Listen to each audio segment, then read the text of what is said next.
no more bad government in Nigeria. And that was the only media that have been consistent speaking against the bad government and for the purpose for reformers. Niger what yo.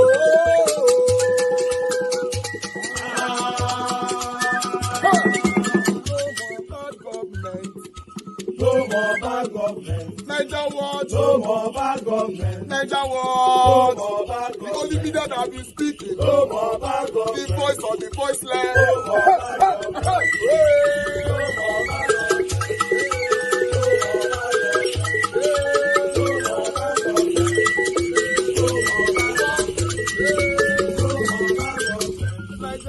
No more bad government. For the poor, no more bad government. Niger what? No more bad government. Niger what be here? No more bad government. No more bad government. No more bad government. In Nigeria, no more bad government. No more bad government. No more bad government. The only media, the number one media in Nigeria, no more bad government. That have been speaking against government. No more bad government. Niger what? No more bad government.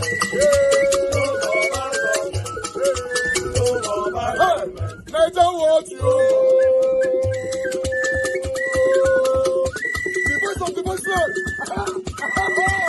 The voice of the voiceless.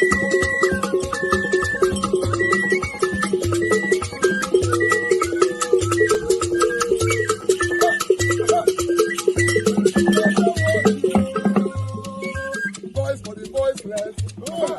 Voice for the voiceless. Niger what media? Voice for the voiceless. Niger watch media. The only media that have been speaking against bad government. Being consistency since 1944. Voice for the voiceless. Voice for the voiceless. Umuwame. Voice for the voiceless. Umuwame. Voice for the voiceless. Voice for the voiceless. Voice for the voiceless. Voice for the voiceless. Voice for the voiceless. Voice for the voiceless. Niger watch you. We have been seeing all you guys have been doing, and we recommending to everyone in Nigeria, saying that you guys are the number one. Niger what you.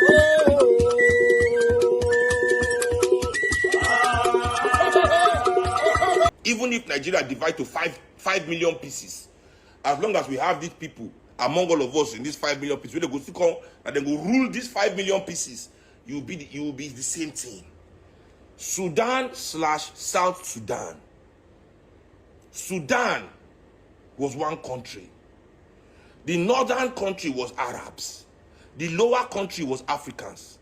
The Arabs oppressing the Africans with the help of those Africans among them that the Arab liked. Then those Africans are saying, this oppression is too much. We must divide this country. It's not fair. Then they divide the country. South Sudan and Sudan. Look at the two countries today. Now only the Arabs are together. In South Sudan, only the black. The imperialistic needs of their leaders are still destroying those two countries. Division can never be progress. The truth of it is that Nigerian elites should gather and look at the Sultan of Sokoto, look him dead in the eye and say to him, let our people go. But they can't look at him in the eye. These northern leaders in Nigeria, they are still teaching in those their madrigals, in those Ilekeu, they are teaching our young people an extremist version of Islam called Wahhabism. So that's why you hear Muslim people telling you that Islam is a religion of peace. That what the people are doing is not Islam, but the people that are doing it are Muslim. Sha.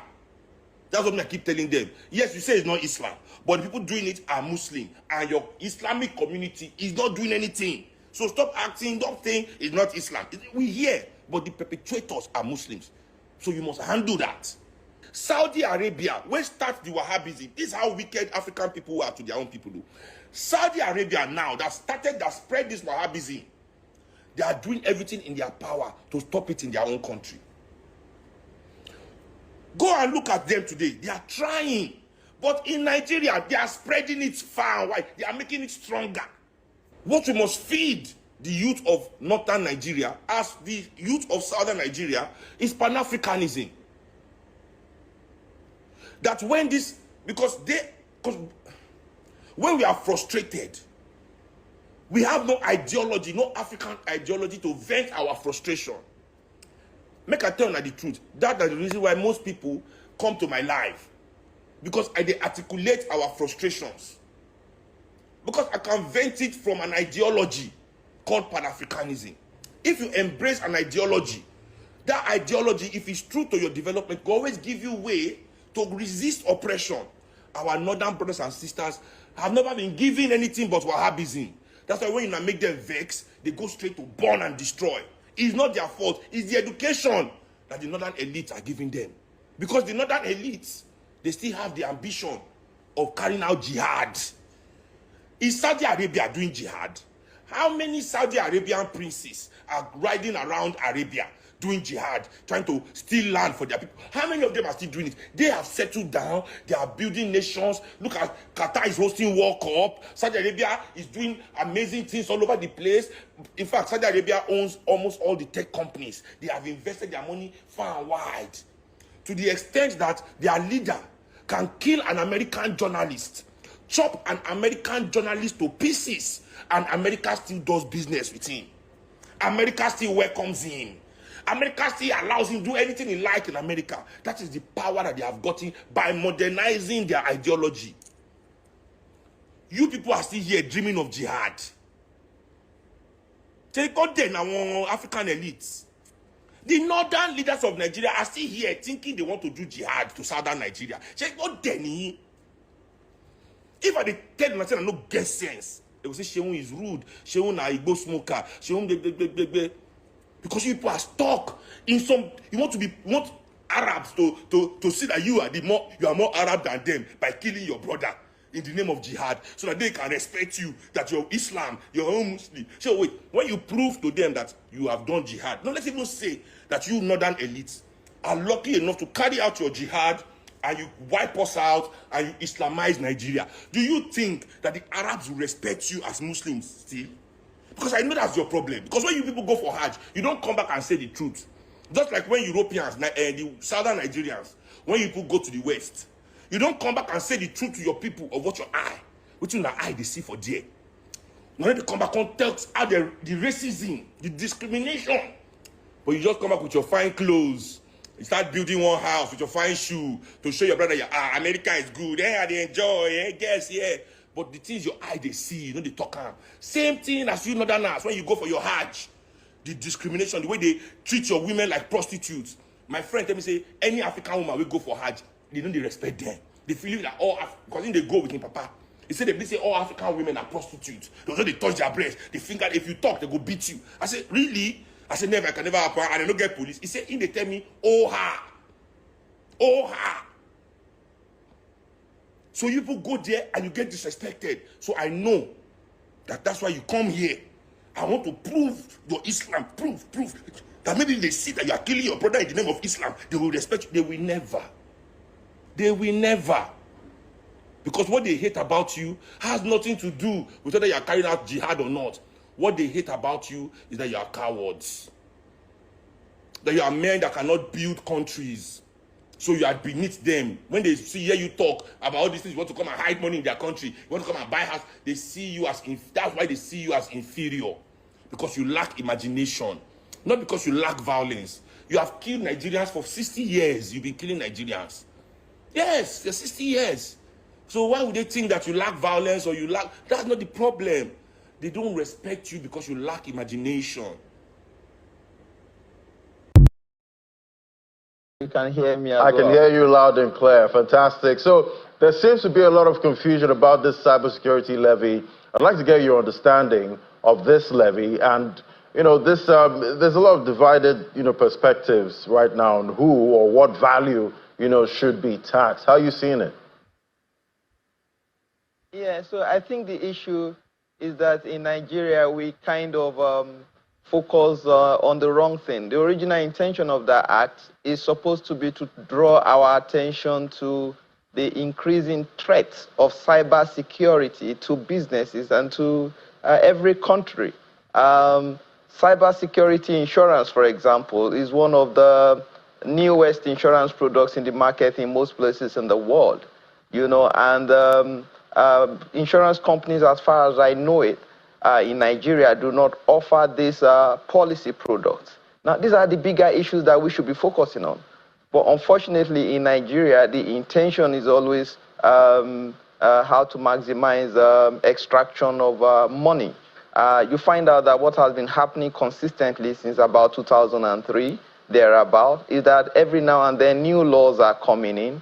And as the new laws are coming in, a body is being set up that will be funded by a percentage or the other of revenue being collected outside of the tax system, the formal tax system, by these bodies, therefore suffocating businesses. So the intention should actually be the threat of cybersecurity and to businesses, not only, and originally this law, if you look at it, the 2015 edition before the amendment, was limited to business. It was limited to 4 categories of businesses: banks, GSM companies, internet service providers, and insurance companies, So it's surprising that now it appears that by a singular change in the new amendment to replace, not by changing the schedule that listed the businesses that should be affected,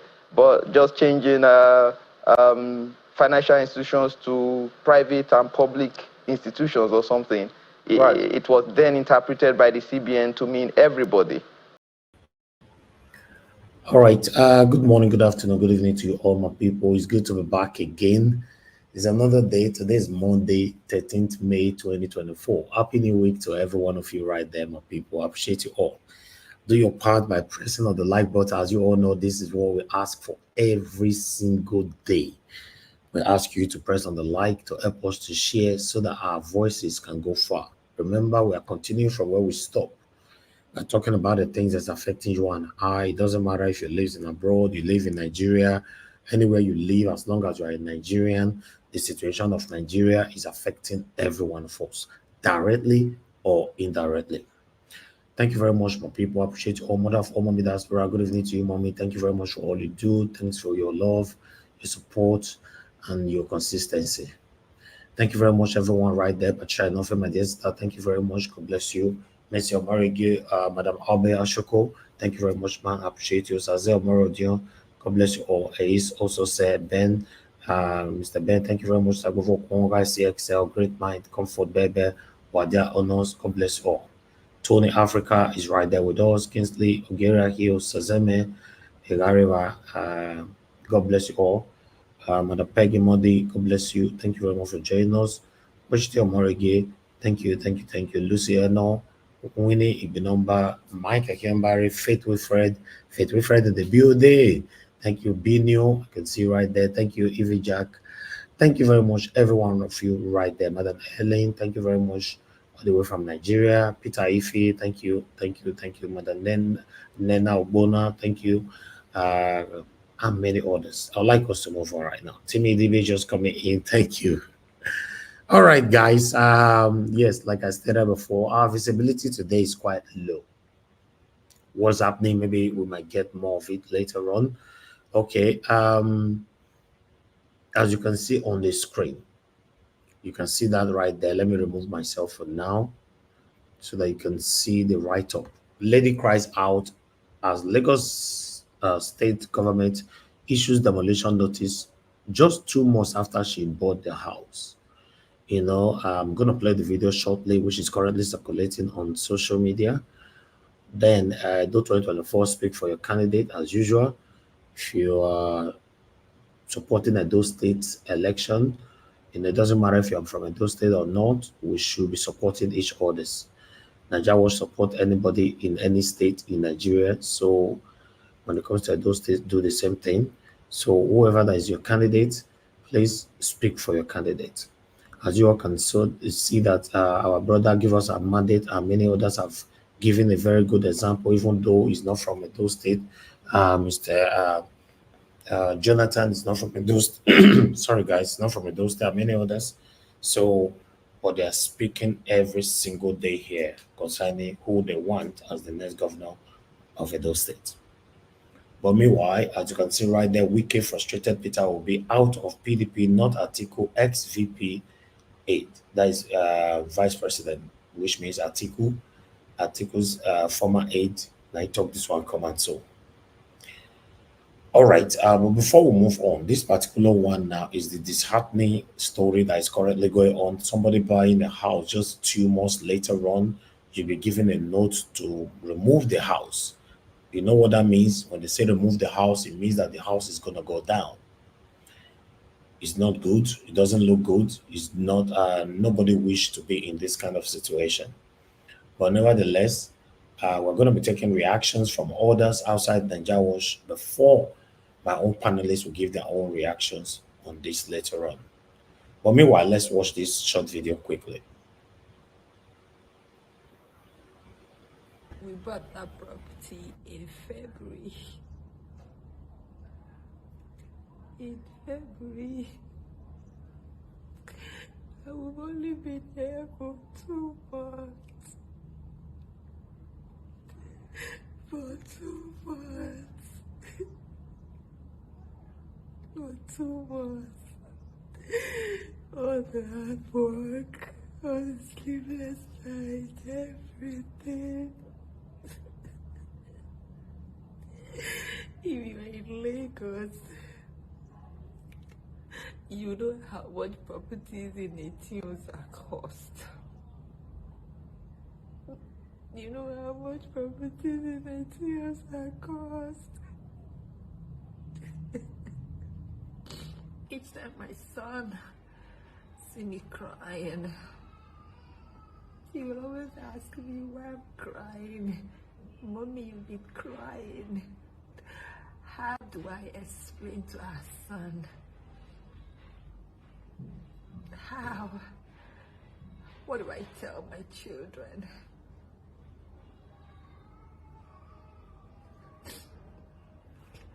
I'm trying so hard to be a strong woman,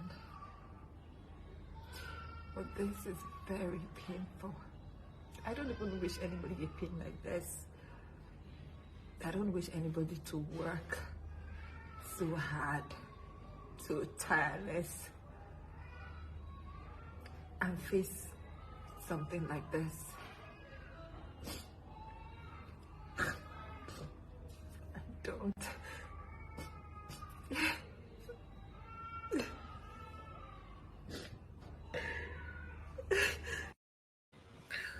All right, that's the situation right there. It's a very pathetic one. That is the situation that is currently going on right now in Lagos. I guess the commissioner sometime last week, was it the commissioner? I don't know, said that 80% of houses in Lekki are illegitimate. You know, so they're still going to break 80% of houses in Lekki. They're going to bring all of them down. So it's crazy. It's really, really crazy. We don't know where this whole fault is coming from. Like I said before, I wish the same way we are seeing the victims crying, the same way they are dragging the people that sold the land to them or the properties to them. You know, it's crazy. But meanwhile, people have responded to this. I'd like us to quickly take this one here. As you can see, this one is coming from 99 Press. Say no to Lagos. Don't invest in Lagos State. Don't buy land in Lagos State. Don't build in Lagos State. Don't buy house in Lagos State. Your property and investment are potential target of the state government. Say no to Lagos. Hashtag repost, share with hashtag. Okay, now I don't agree with this 99 oppressed. You know why?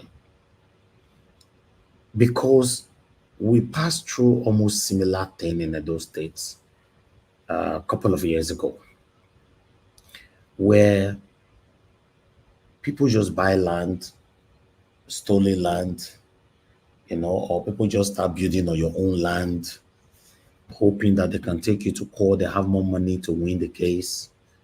People build on government's land. Even people went as far by building on our monarch, Oba of Benin. They built on his own land during that time as well. So with the situation in Lagos right now, I'm not sure what is actually happening, even though it's disheartening, but bringing down houses everywhere is not encouraging at all. There should be other way out of this. Since the house have been erected, maybe sanctions, penalties, but let the house be. But I don't know. I'll leave other people to talk about this. But people reacted. Let me see other reactions. As you can see right there, I have to believe the wicked person that sold the land knew about this prior to selling to you. I hope you can take him or her to court and get your money back. They actually responded to this lady. While I have another person here, Ocasio, you would open your eyes and buy government land because the family told you they have forgotten about it, Abi. Day of reckoning is coming or has come. Just sue that agent immediately.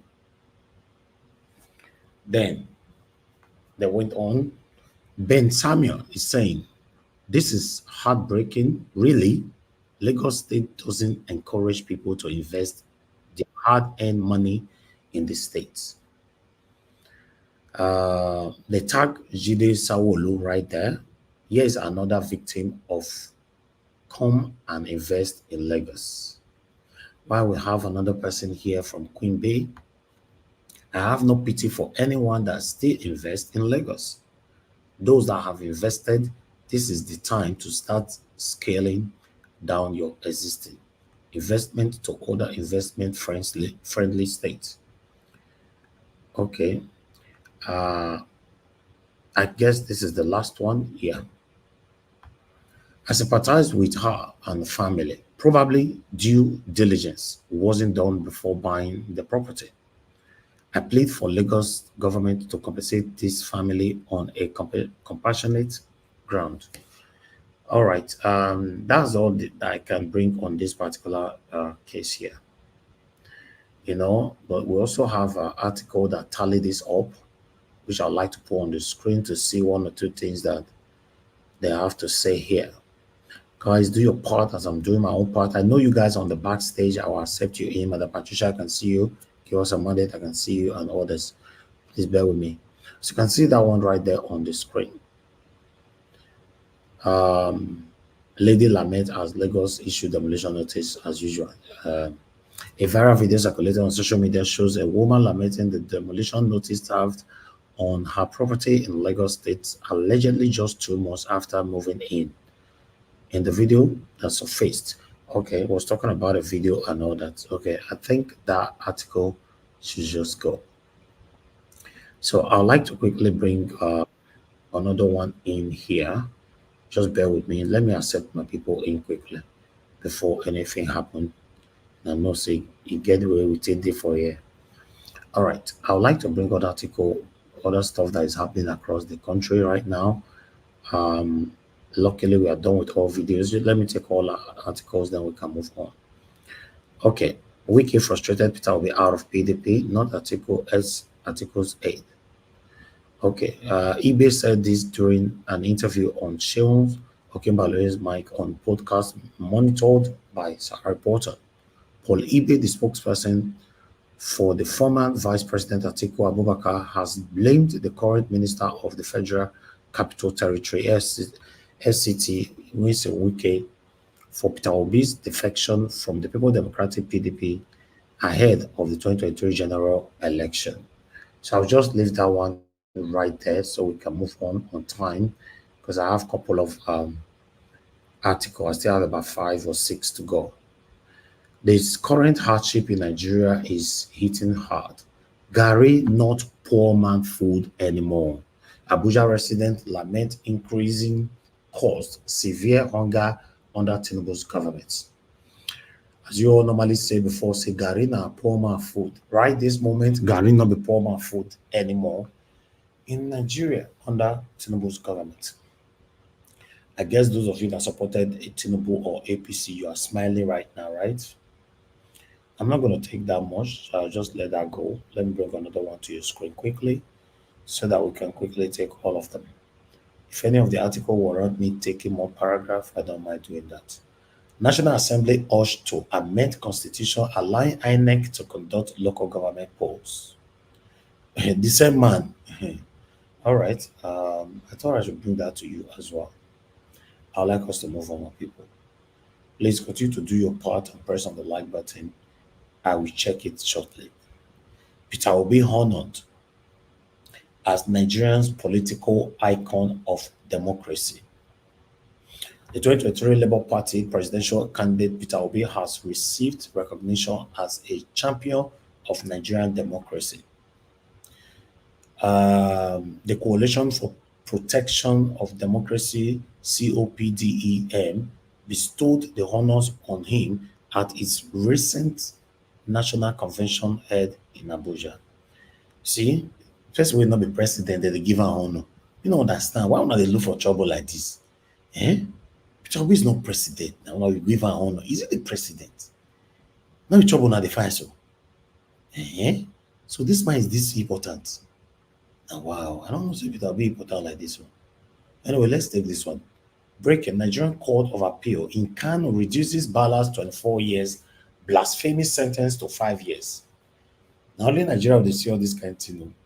Blasphemy, you go in for 25 years. You'll be like say the country, man. Hey, what a country. We they see people, they talk anyhow about Christianity, they talk anyhow. Everybody just move on. Wow, what a country. Anyway, let's move on.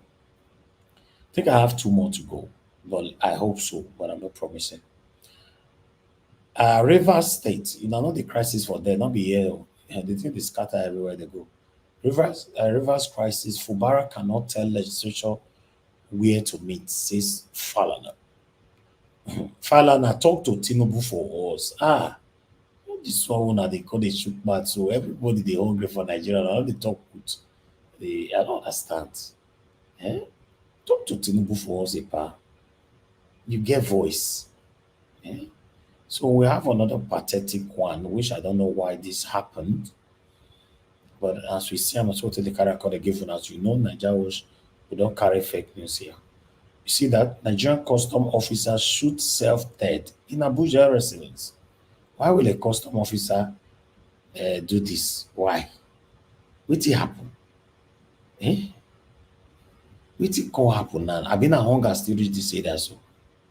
Hey God, oh, this country, Nigeria, it's in be as it get to be honest, it just be as it gets. Anyway, it looks like I have 1 more to go. Yeah, 1 more to go. Yeah. No, not be 1 more, not be 1 more. You will be done to celebrate, calm down your body to the heart.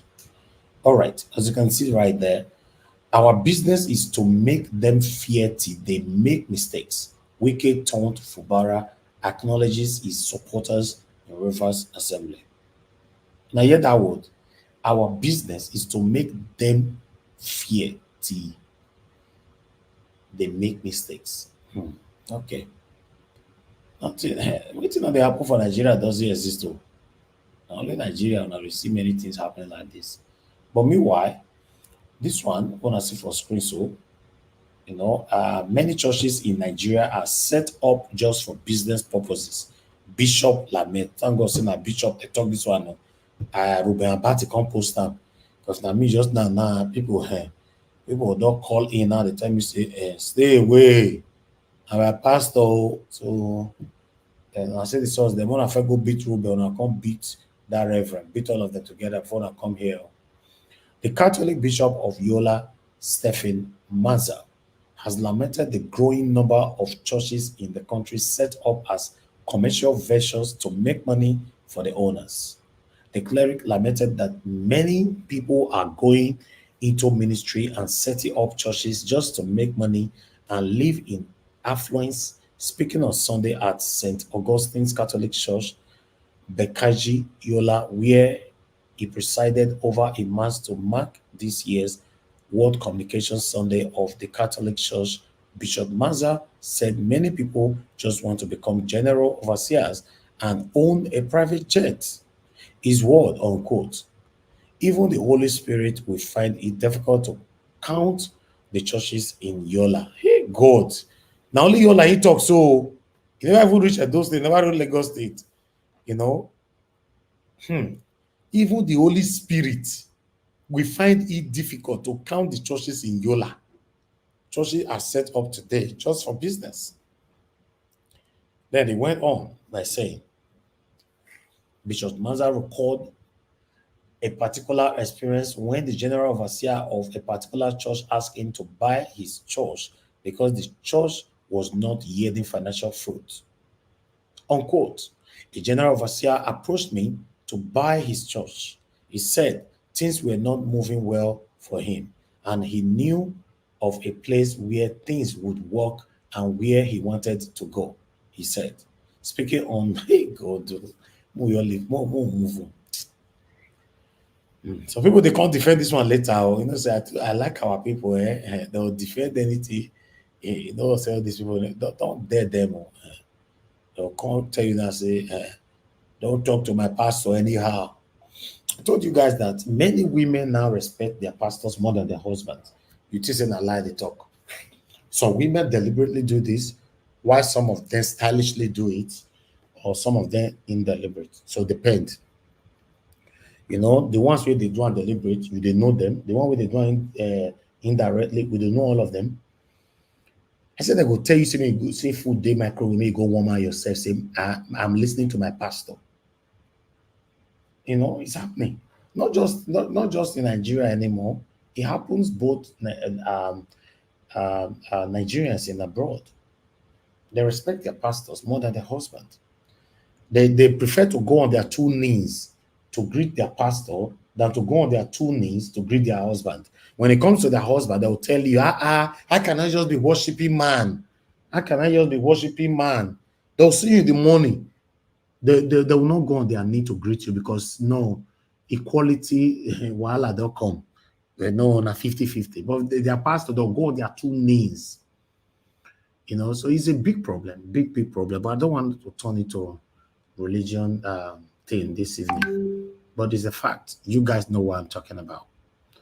You know, a child will be crying. A wife will be listening to one particular pastor. You'll be listening. A child will be crying, Mommy, I'm hungry.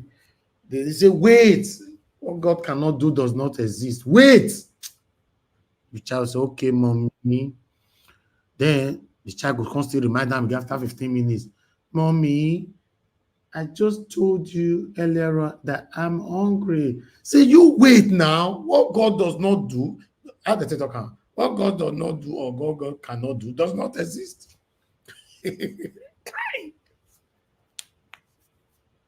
A woman will be listening to all these people early in the morning. They will not come and say good morning to their husband, even though you come from work. Many of you now will be men. Una know what they talk now. You are passing through this thing. Because they may not be pastor now, not believe what they tell you now. And only pastor that they listen to for Nigeria. The husband go open door, enter house in the morning. The woman will be listening to what God cannot do does not exist. The man go enter house, carry coat or whether a coat or suit, whatever they call them, carry enter house by say carry briefcase. Because now briefcase they cause a big suitcase or whether anyone wanna call them. Later I go come get welcome, honey. Sorry, I was listening to what God cannot do does not exist. Listen, a lot of us have a long way to go. If I speak right now, some of you might think, oh, Najawa, you are too harsh. Yes, I'm very strict. I tell you now, I'm very strict. I only just, being careful not to offend people sometimes. There are some things that you don't allow to happen twice in your home. There are some things, except that man, you are naturally useless. You are a dependent to your wife. I'm telling you, there are some things you don't allow to repeat twice in your home.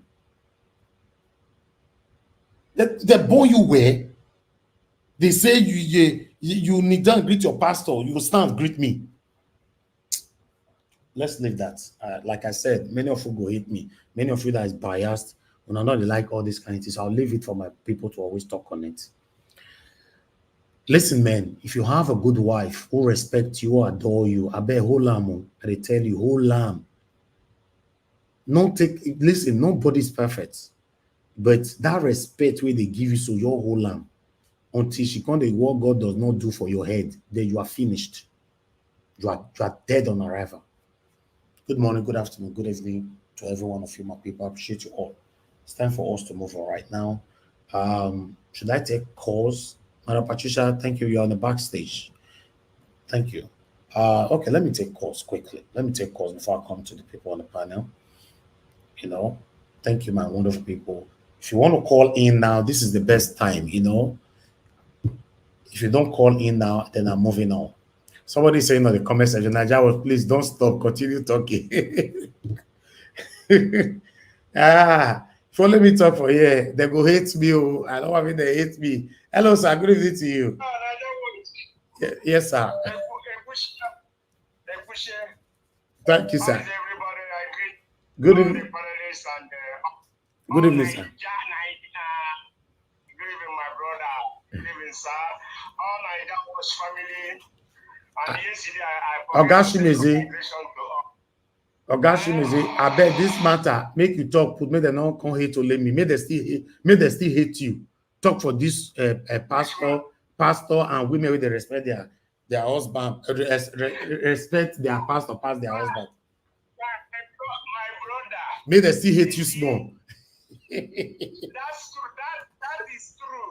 You see, they prefer to serve their duo, serve them with a breaking plate, even serve their husband with a rubber plate. And believe me, this thing it can never go away. They worship, they respect their daddy duo. You see, they call them daddy.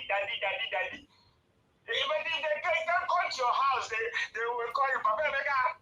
Papa Emeka, they call daddy duo daddy. No, Ogashime say they go tell you say Papa Emeka, food they microwave, go and warm it yourself. Yes. They say they go use them time your food there. Your food is there. Then why do you respect that they see their GO like God, their king God? They have to stop this, man. So let me tell you, not only women know. Let me tell you, I will be sincere to you. Men do that too. Mommy, all those mommy Gio that has church. Mommy. And they never call your wife mommy. I will tell you the truth. They never call your wife mommy. Yes, it's true. To even call your wife mommy is even hard. I know one pastor, Prophet Rose something. They call her. I know her. They call her mommy. Oh, mommy. All right, Ogashime say, may somebody else constantly talk mommy. I beg, don't do. Thank you, sir. Wait. I never finished. See, let me tell you something. You see, issue of demolition. I said something last week. The issue of demolition is wrong. It's bad. It's satanic. It's evil.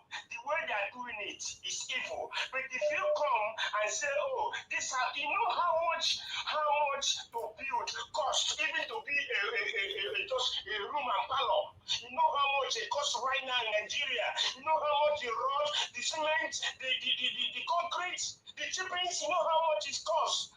Before you started demolition, think very well. I'm telling you, Naija Watch, people are started relocating back to east. I tell you, somebody moved yesterday. I know about 5 people already relocating to east. One moved to Port, one moved to Enugu. People started to moving. See, when Atiku was alive, I was doing business in Aspanda, Lagos. So, when we build Aspanda finish, we will build in fact, when you go to Aspanda, you will see that, in fact, is multi-million businesses there. Now, Atiku came, say, oh, Atiku cried. Atiku never accepted. Okay, thank you, sir. Why you guys are doing this? Why you guys are doing this? You have to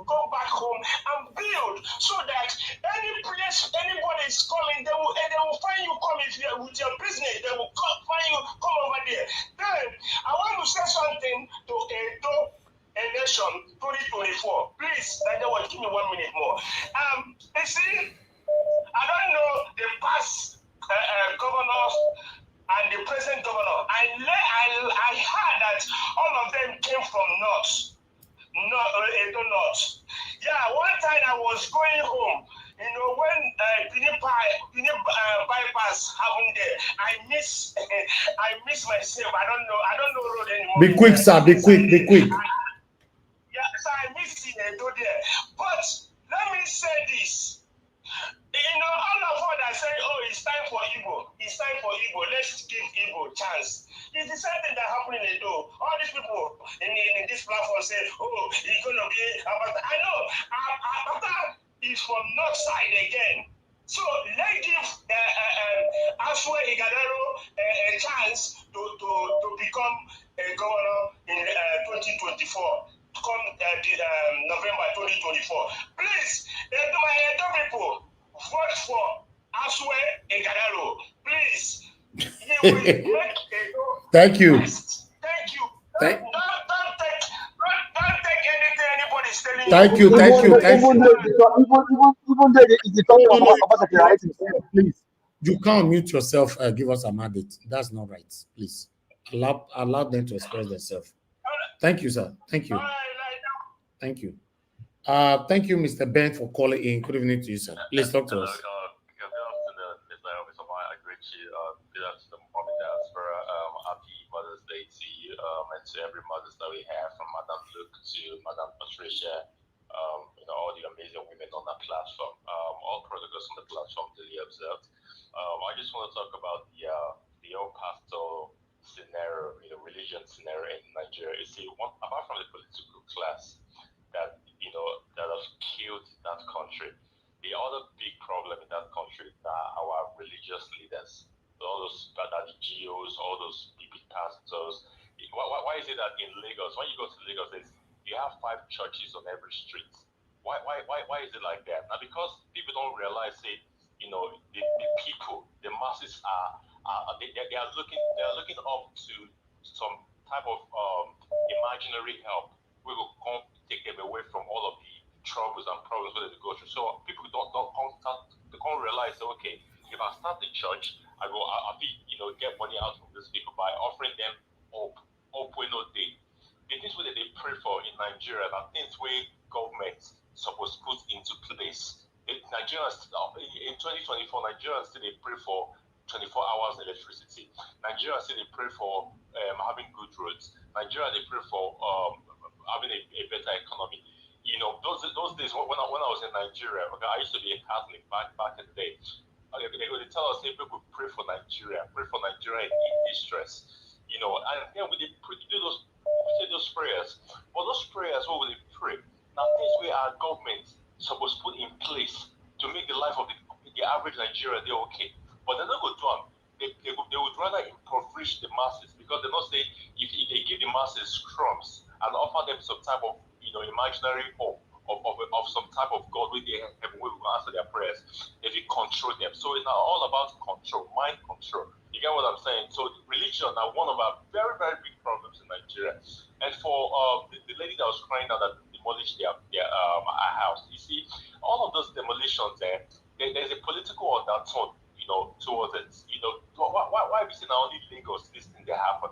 And that's because during the election, a lot of people voted for Peter Obi, and Peter Obi won that election in Lagos. So all of those houses where they demolished, most of them are non-Yoruba people, either the Edos, the Igbos, or people who will be Yoruba. And most of them, their houses might be demolished. So there's a political undertone, attached to it. Why they not demolish houses before the election?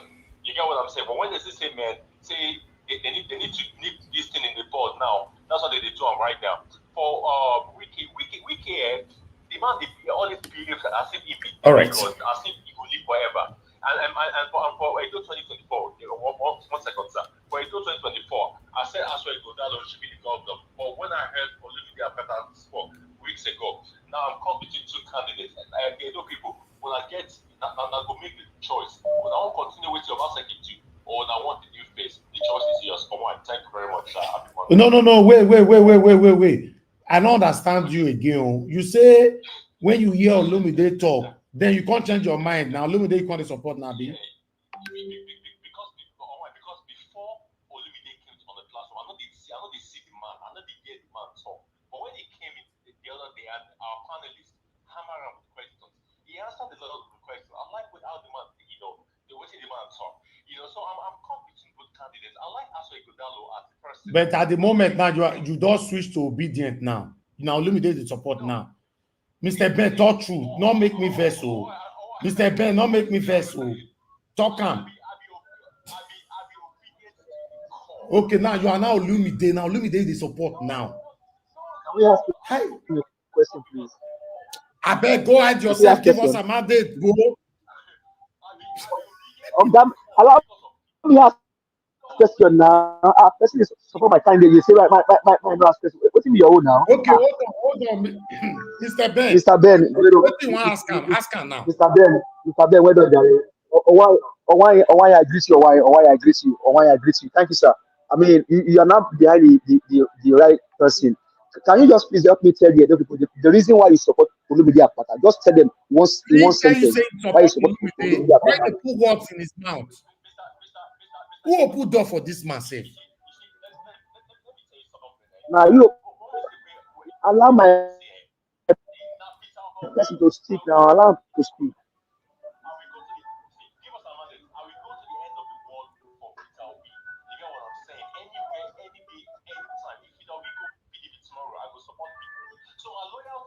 My loyalty not to Peter Obi.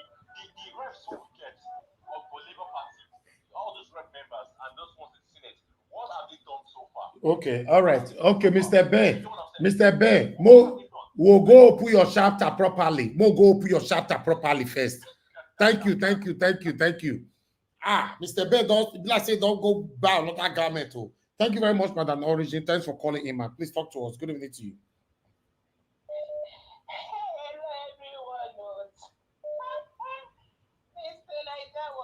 Yes, ma'am. I greet everybody. Today, I feel like I won't speak in pidgin. I greet my diaspora. Thank you, ma'am, for what you bring to the table, for giving us a bold, fearless son. He give me hiccups more today than yesterday, but I greet all our partners. I greet all the ninjas. I greet. This platform is great. I look forward to coming, even when I don't want to put my feet on fire and continue. Straight to the point, you all know why we come here. We come here because the civil duty. We come here because the objectives are clear. We hate what is going on in our country. It is not looking good, but there is hope because we continue to educate ourselves.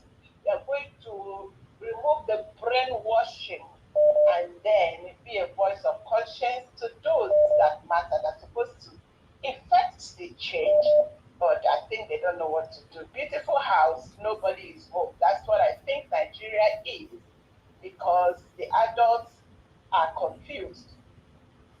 I read to you say you keep, please, Mr. Ida, want to leave us women alone. We know you're not a problem.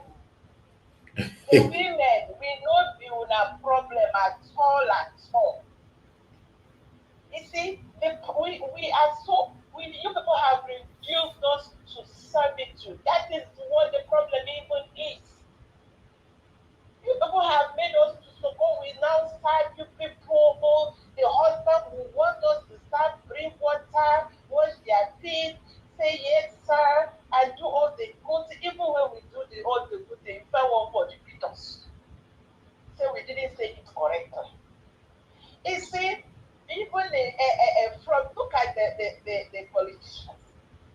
I think the problem with Nigeria is the men are enjoying the dividends of the servitude they are getting that they don't want to let go. When a man takes a position, he becomes a god. Look at how Wike is rubbing the nose of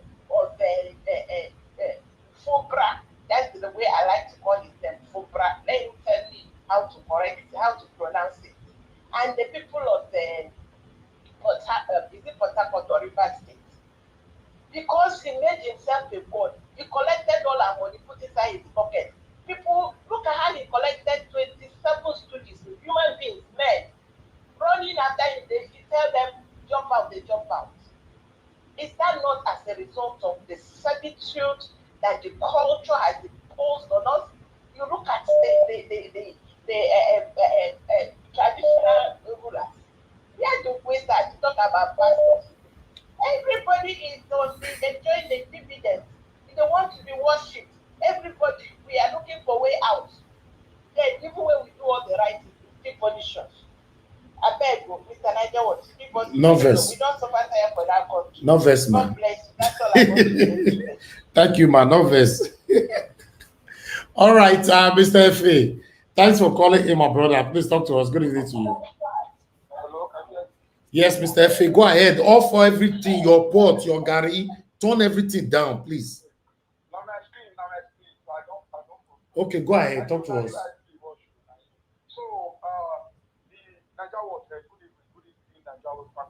Your voice is low. We know they hear you. This time around, if you call, everybody, they struggle to hear you.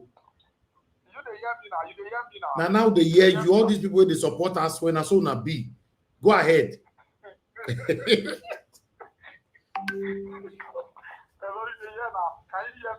Okay, go ahead, sir. I said go ahead. You are good. Okay. See, first and foremost, I want to give us our money. Give us our money. I beg. This one way you just carry Olumide matter. I hope it's not because of that name where it disappear. Because I never see the reason why you just carry matter like that. And see, let me just promise you, the end of the day. Now after you go down, we'll still win. You understand? If you say Nigeria watch WhatsApp groups in the hot, anybody no say go, he get the full confidence say Olympic Apata go win. Fall out with your €1,000 free money, collect power. Everybody keep quiet. My brother. They don't tell me say na gamble na come they do for inside that WhatsApp group for €1,000. Now they bet now. We not gamble there. We not the gamble there. Not be gamble. Now not be gamble. If you have the full confidence, fall out, don't say anything. If give up a year. No. Mute yourself now first. Let him speak. Let me go straight to the point. The matter be say, you see this demolition where they demolish people out for Lagos. So now obedience house now they demolish. Allegedly. People will support Peter Obi. Allegedly, sir. You are not sure. Allegedly. You are not sure. Allegedly. Sorry, sir. Yeah, sorry. You are right. Allegedly, because I never see the reason why. That's where it gets clear. Going on the destructive for us. And the reason another thing I want to say Nigeria is still with. Do you know why? What did they happen for Nigeria today? Because of now the wickedness of Nigeria. How can a country where God settle down bless? We get everything. Even people, Europe, even James, they tell us say we get money past there. But you know the country is still like us today. According to our president of America, President Donald Trump, he said Nigeria is a shit hole. Those are the reason why. Because God they punish us because of our wickedness. Because of our wickedness. How can you destroy people? How dare you? Even though they don't have your phone, there's a way to do it. And without giving them some money to start or to build another house, you don't demolish it because of the name of you build house for government land. It's not fair. This is wickedness. They have to stop this thing because all the best for Nigeria. Then let me go straight to this fake pastor. See, every time they talk, anybody I send money for Nigeria, you go use my money, pay tax and not free. You don't enter one chance for my hand. If you want to win my hand, it's that money when I take give you. Take for instance, go back to give up manage home. You don't do the best job, or even the back one they give you. If you use my money, pay tax and not free, you are on your own. If I hear that, what I go tell you, because enough of all this nonsense. Church for Nigeria, out of 100 church for Nigeria, now only 5 church, that degree church. church, you know, easy to get. And outside church, very smallest church, but I'm there, God, for the year for prayer. So we don't need to deceive ourselves again. Nigeria don't wake up. Then let me go straight to our Edo state. Now, halfway now get election because everybody support her. Now, innocent person. He never offended anybody. Let's say the truth. Now, that was thank you, sir. Thank you. Thank you, sir. Thank you very much. Let her run, okay, let her run, my dog. Hello, hello. I have somebody on the phone. Please, everybody mute. When you get to your time, you can respond to it. Thank you. Hello, thank you very much, Mr. Tony. Please talk to us. Good evening to you. Okay, so you know, these discussions every day don't begin to make my belly. But today, I tried to call in just to also blame you a little bit, sir, because I see that in your introduction, you were pointing at some people has not been from probably you were joking that you know, like Oga mandate is not from Edo, and then Jonathan is not from Edo, but they still key to the Edo politics. That was wrong from you because this your Nigeria Watch media have the number one home. Anybody that's a member of this group is also qualified to be an Edo person, and then we have people, you know, you don't know whether you know, mandate is from Akoko Edo or from Usa or whatever, or from Olugo. So you don't have to say that.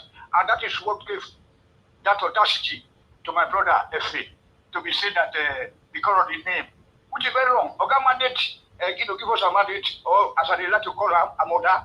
It's only just key to be something. It's a Labour Party diehard member. That's what is. You know, it doesn't care whether the guy that is representing LP is from Olubu or is from Ijebu or from Auchi. He will see key to that something because he knows that because he's a diehard number one OP supporter and then LP supporter. That's all I have to say, sir. Huh? Mr. Tony, thank you, sir. No verse. I don't pick another one. You said that was what you want to say. Don't let me go pick. Anyway, good evening to your name and where you calling us from. Hello, I can hear you. Your name and where you calling from. Hello, my name is Wale. I'm calling from New York. Okay, Mr. Wale, talk to us, sir. Okay, Mr. Jawas. Yes, sir. Hello. Okay, hello, can you hear me? We can't hear anything, no. Okay, what about now? Can you hear me? Okay, you are good now. Go ahead, sir. Okay, now I just want. Your network is failing. Esme Gudano is a good man. He's a great man.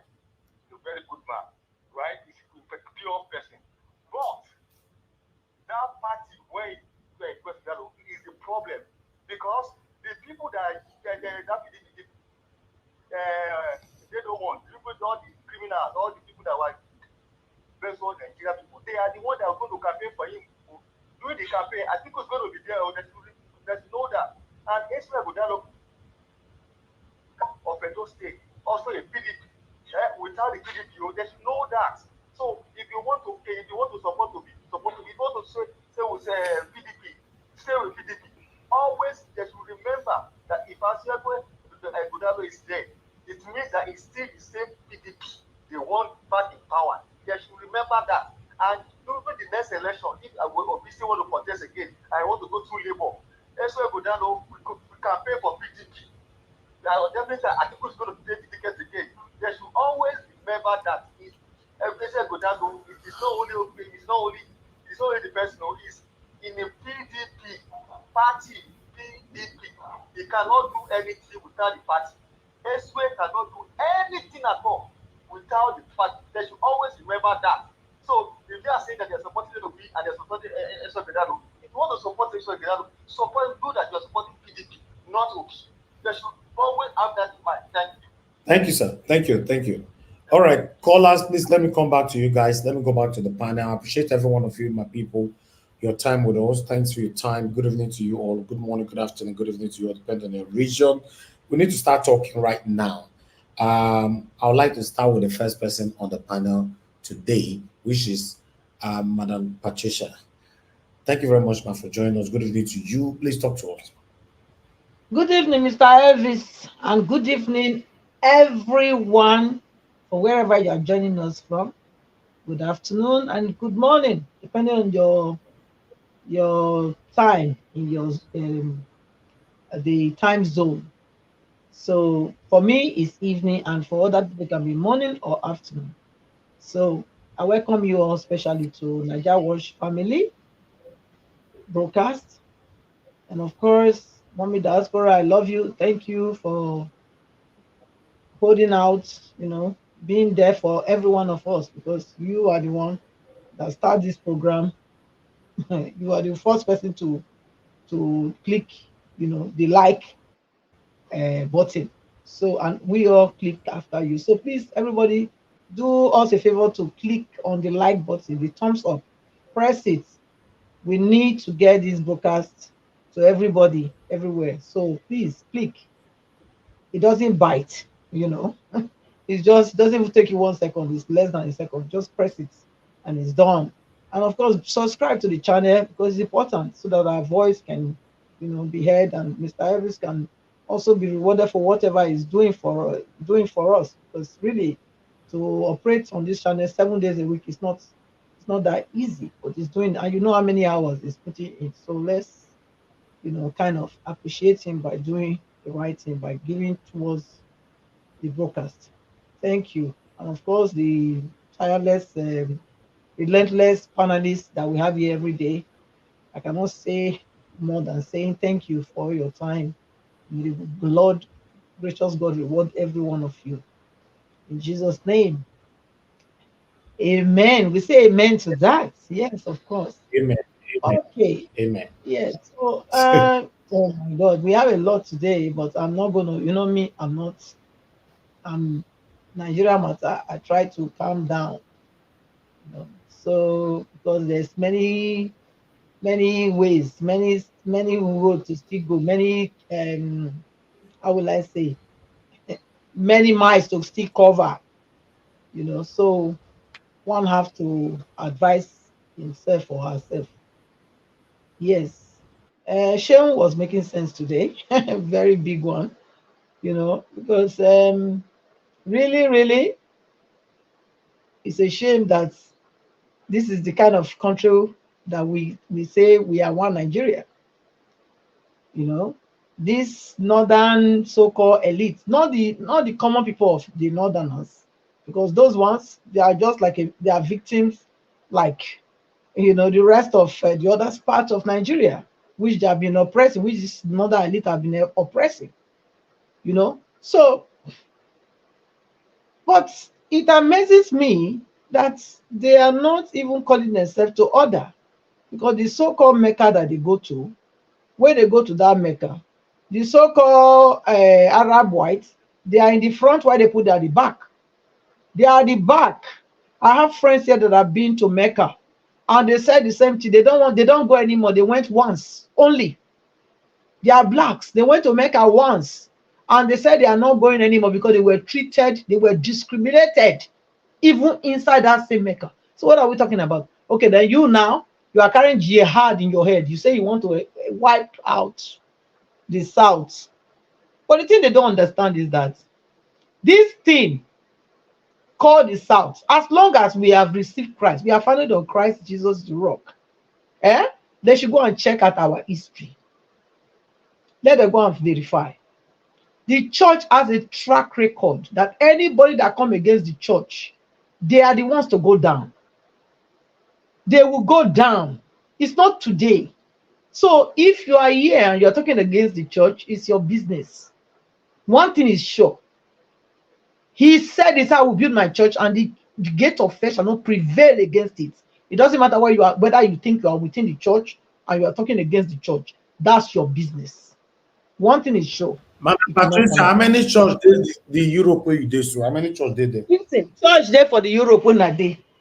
Church full. No, I mean the church, the street where you did for now the they country. tell you. How many church did Mr. Elvis. Yes, ma'am. If you want to look at it from that angle, Yes, which means we are walking in ignorance as well. Because you see, Jesus never told you that many will not come in his name. He didn't tell you that. That's the mistake Madam all of Patricia, us many people are making. can you just talk to Can you talk to this bishop on the screen? Talk to this man. Talk to him. This man. Where are many churches in Nigeria are set? Okay, listen, Mr. Elvis. One thing we need to understand, is that because you are a bishop or whatever title you give yourself, or whatever title you think you have been conferred or whatever, conferred on you, does not make you a matured Christian. Okay? Maturity is not about the title that you have. Even your calling is not about how old you have been in Christianity or what you know. God can call somebody from the mother's womb, just like Paul. Paul was called from his mother's womb, and he attested to that in his own confession. But was he not among the people that that stoned Jesus to death? Yes. And when he realized, he said he did it out of ignorance. Stephen. Okay? So, these things are too deep. It's not so, look, that so because he has gray hair. Do you agree with him? Many churches in Nigeria are for business. Do you agree, yes or no? Listen, these things are already there, Mr. Elvis. If you don't study your Bible, you would think, okay, these people are... No, wait now, Mr. Elvis. It's already in the scriptures. He said some are making merchandise of the people. What is to make merchandise? What is to make merchandise? The Bible said they will make merchandise of... No, but Mr. Elvis. No, yes, now, because you see, that's why it's good to be knowledgeable. Because when you are not knowledgeable, these things will move you. They will move you because you don't know. Two questions I ask you, you cannot answer none. The European they stay. Mr. Elvis, they have dominated their country. That's one. Yes. Two, yes. Do you agree that churches now in Nigeria are for business? Listen, Mr. Elvis. Now the same thing me and you they talk. We have already gone this line before. When I told you something, when I made a comment here that the churches here, the government have taken over them and they give them amounts from the tax of the people, which I addressed here, and you said no, it doesn't happen. But I said go and verify. Mother Patricia, in your country, mushroom churches, do they give them room to establish, or governments invest in churches themselves? If what? Sorry to say. What did you say now? Let me get your question correctly. Small churches, mushroom churches in your country where you stay, in Europe. Yes. Listen, they give them room to establish. Yes, you can establish a church as long as here, for example, when you want to establish a church, they have a procedure, which means all you need is you have like a board of trustees. It's like an NGO. You understand? Okay, Mama. An annual meeting. This is a conversation between you and I now. In the same Europe where you did so, What they give you now? Say how you say they open church here? Now they tell you so. How many churches do you have in your city? In this Copenhagen. I'm the research for you now. Yes. Now it's more.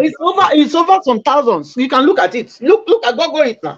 You can Google it yourself. It go reach like thousands in this Copenhagen. It should be, yes. No, that 1,000, for example, 980 in a Nigeria church. I'm talking about the one. Listen, whether Nigeria or no Nigeria, there are churches. Listen, the body is one. Okay? The body of Christ, we have to establish first that Christ is not divided. It's we human beings that try to divide Christ. Christ is one. Okay. All right, let's go. Okay? He said we are one bread, one body, one communion, one Holy Spirit. So one Father. That's what he said, the church.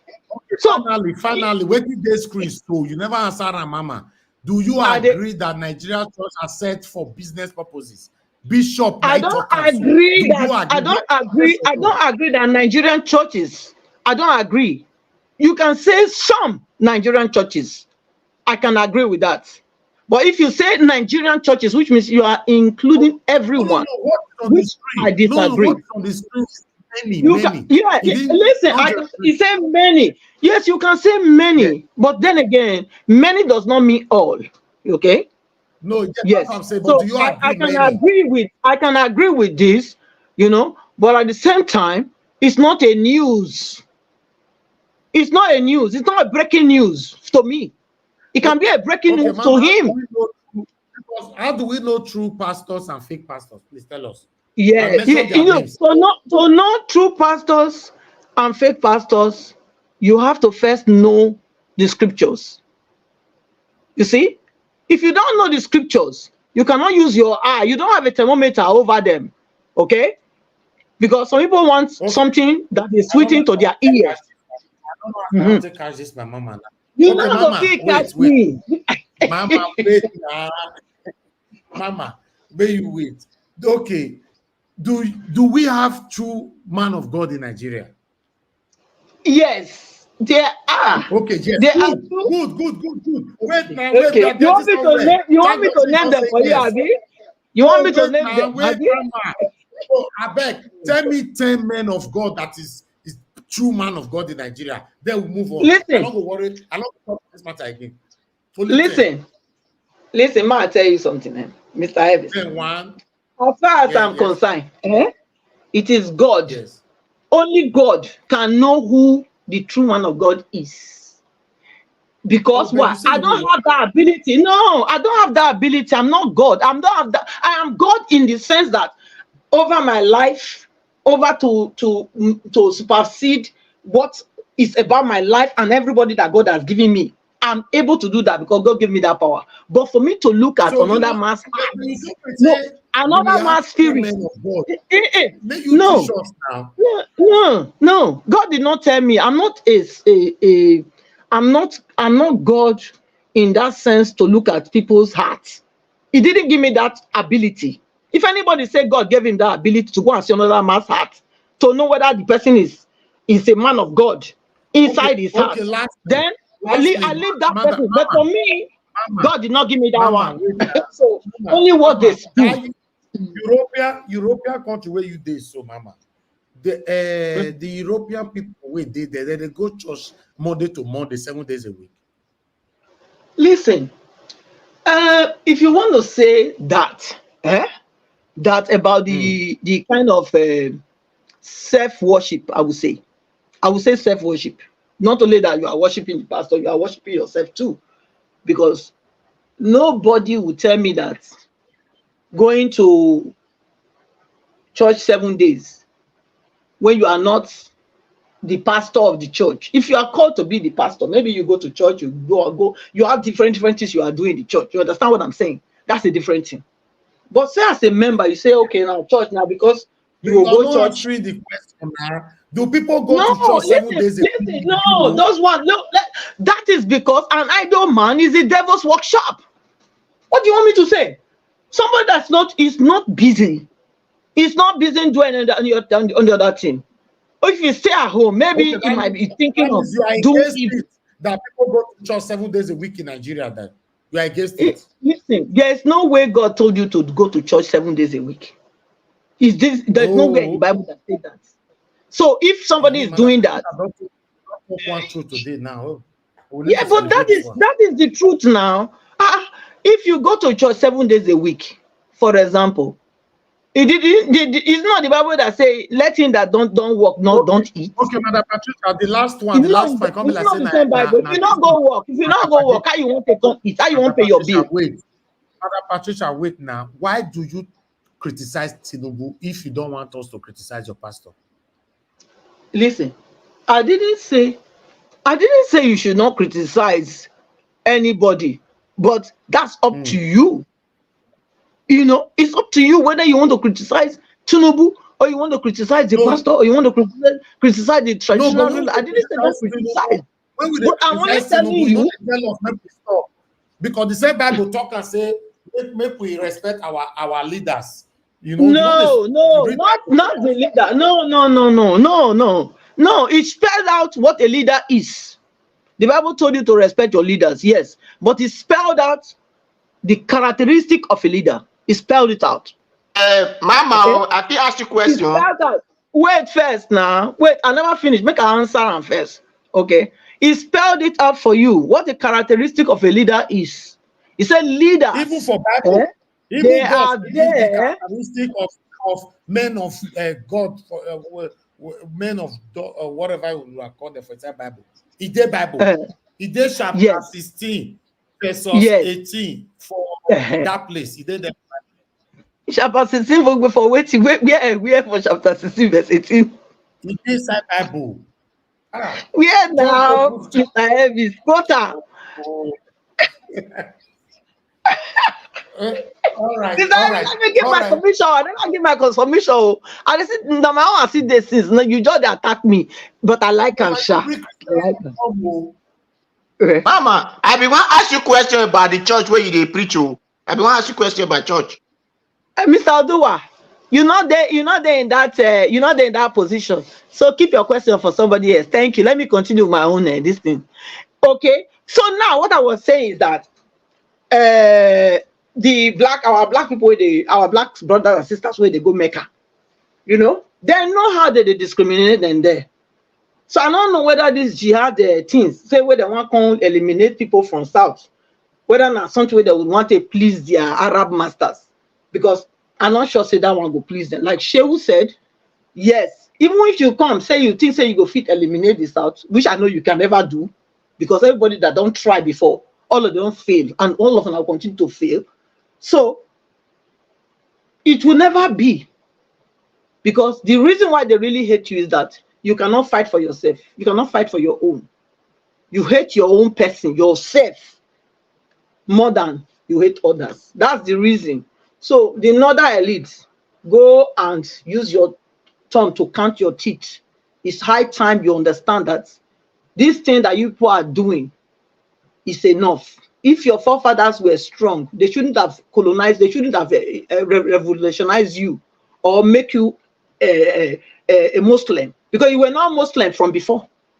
You had your tradition before they came and did jihad on your parents. Your parents were cowards. That was why they submitted and they gave themselves as Muslims. They converted from their traditional worship to Islam. So because your parents was coward, they did. And that's why Islam, that's how Islam came to Africa. Okay, they carried out a jihad. The people that didn't want to submit to Islam, they died, they killed them. It's only the ones that submitted, the cowards, they were the ones that submitted to Islam. And these are the ones today that are telling us that we don't know what we are doing. You want to carry jihad on us? You cannot carry jihad on us. It's not going to be possible. Your fathers were cowards. We never submitted to jihad. Hence, we are still existing. And so, if you think you can do jihad in Nigeria, you will be surprised on that day that you will put your sword on yourself and kill yourself. That's what will happen. I'm prophesying to you people. You have your plan. God has a plan for Southern Nigeria, because your oppression 1 minute will never ever happen. It will never ever happen. So I will round up if that's the case, Mr. Evans, because I know I've already taken a lot of time. But I want to say that this jihad agenda that they have has failed and will continue to fail. They will never succeed. On that day they carry that jihad, they will turn their sword against themselves. So shall it be. In the name of Jesus. Thank you, Mr. Elvis. Thank you. Okay, thank you very much, man. Thank you. Make I ask my question. I beg. May I ask one question? No. About? No, I mean it's not finished now. You give her for yourself. Okay, go ahead. Thank you, Mama. You said they can never do this jihad. This thing that they are doing, that people cannot go to farm, they cannot go live from state to state and travel. What are they doing? What is that? No, they go pray put. They'll pray put. Listen. Yes, I will answer you. If they are not cowards, why are they not coming out at once? That shows you that they are cowards. Why are they going to sneak on people in the bush? If they are bold, let them come out. Let them come and meet us in the town. We will face them head to head. So tell them, since you think that jihad they are carrying out, they're not carrying out any jihad. Why would they sneak on you and kill you in the bush, kill your mother in the bush? If they are so strong, let them come and meet you in your village. Okay? Okay, thank you, man. Thank you. Off your mind. Thank you, man. Okay, let's move on to the next person. I would like to come to the next person we have here is Mr. Jonathan. Mr. Jonathan, it's good to have you on the show. Please talk to us. Good evening to you. Oh, thank you very much, Mr. Elvis. I was thinking that give us a mandate. Thank you very much. Greetings to. No, after you give us a mandate, then Madam Luke. Okay, all right. Thank you very much. Thanks. I greet everyone. Thanks to all the panelists and those that are on the comment section, those that are listening. I greet everyone. Please take time to like the broadcast and subscribe as well. And God bless you. I think on this Sheun's comment, I think Madam Patricia did justice to that. I will you see this cybersecurity thing will not go away, but at least for now, it has been suspended. It has been suspended, and that is good, and that is another indication that everything that is going on the social media is working. The opposition being played effectively by Mr. Peter Obi is working.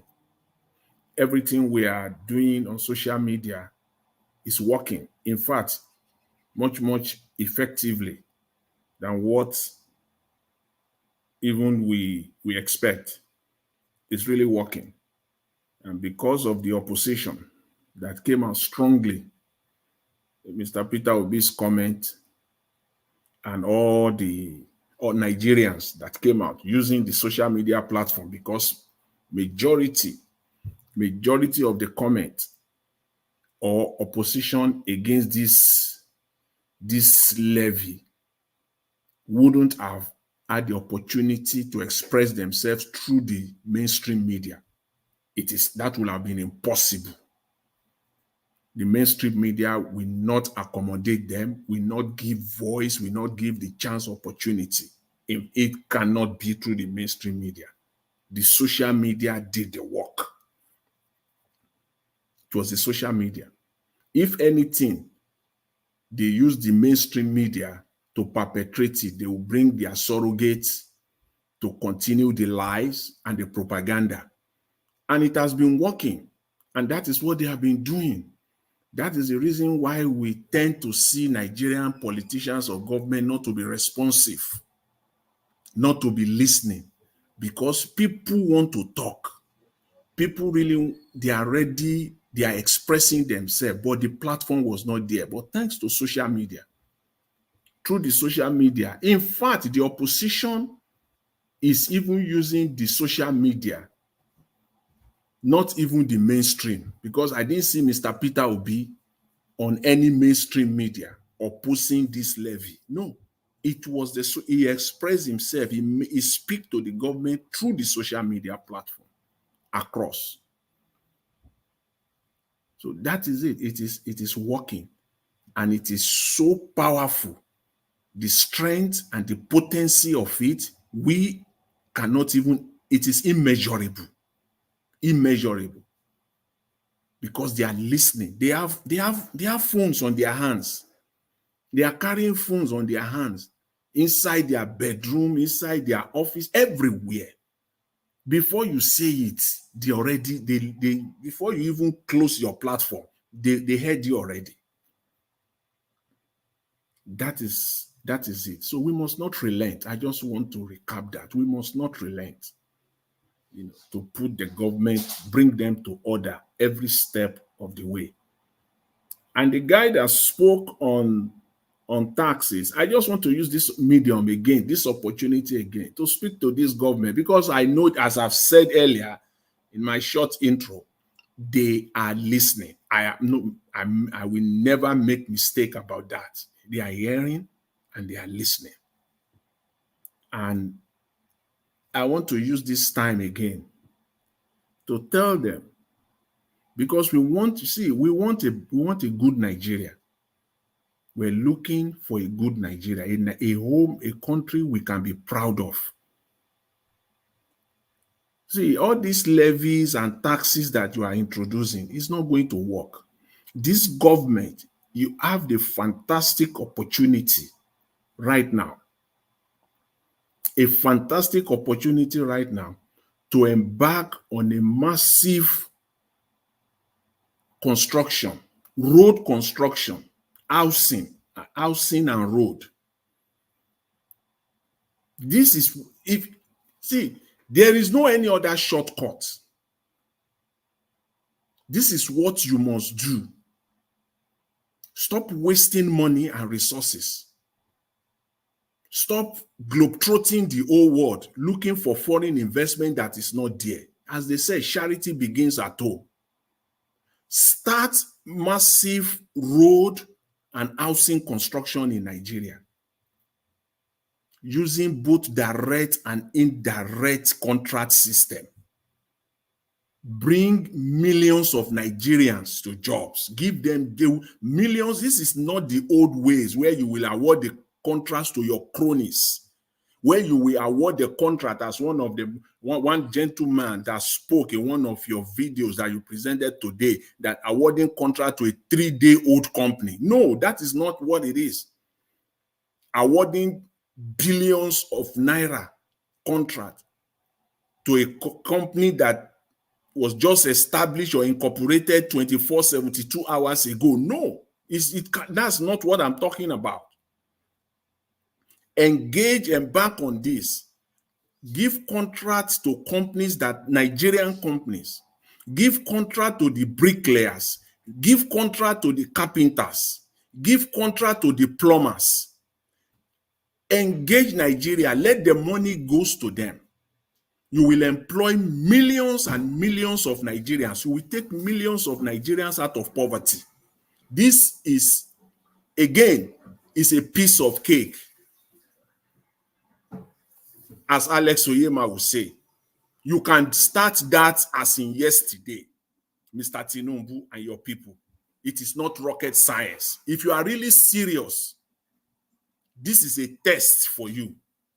If you care about the Nigerian people, you want to get Nigerians out of poverty, you want to reduce the employment rate and put money in their pocket, embark on a massive road and housing construction across the length and breadth of Nigeria.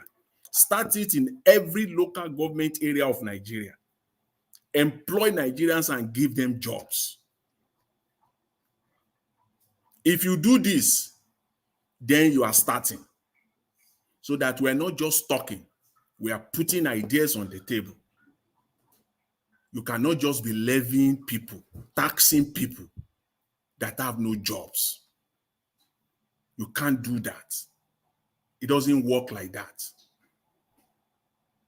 Nigeria is not a normal country. Start encouraging export. Let Nigeria start exporting out. It is only in Nigeria that you will be taxing somebody that has not exported his product at all.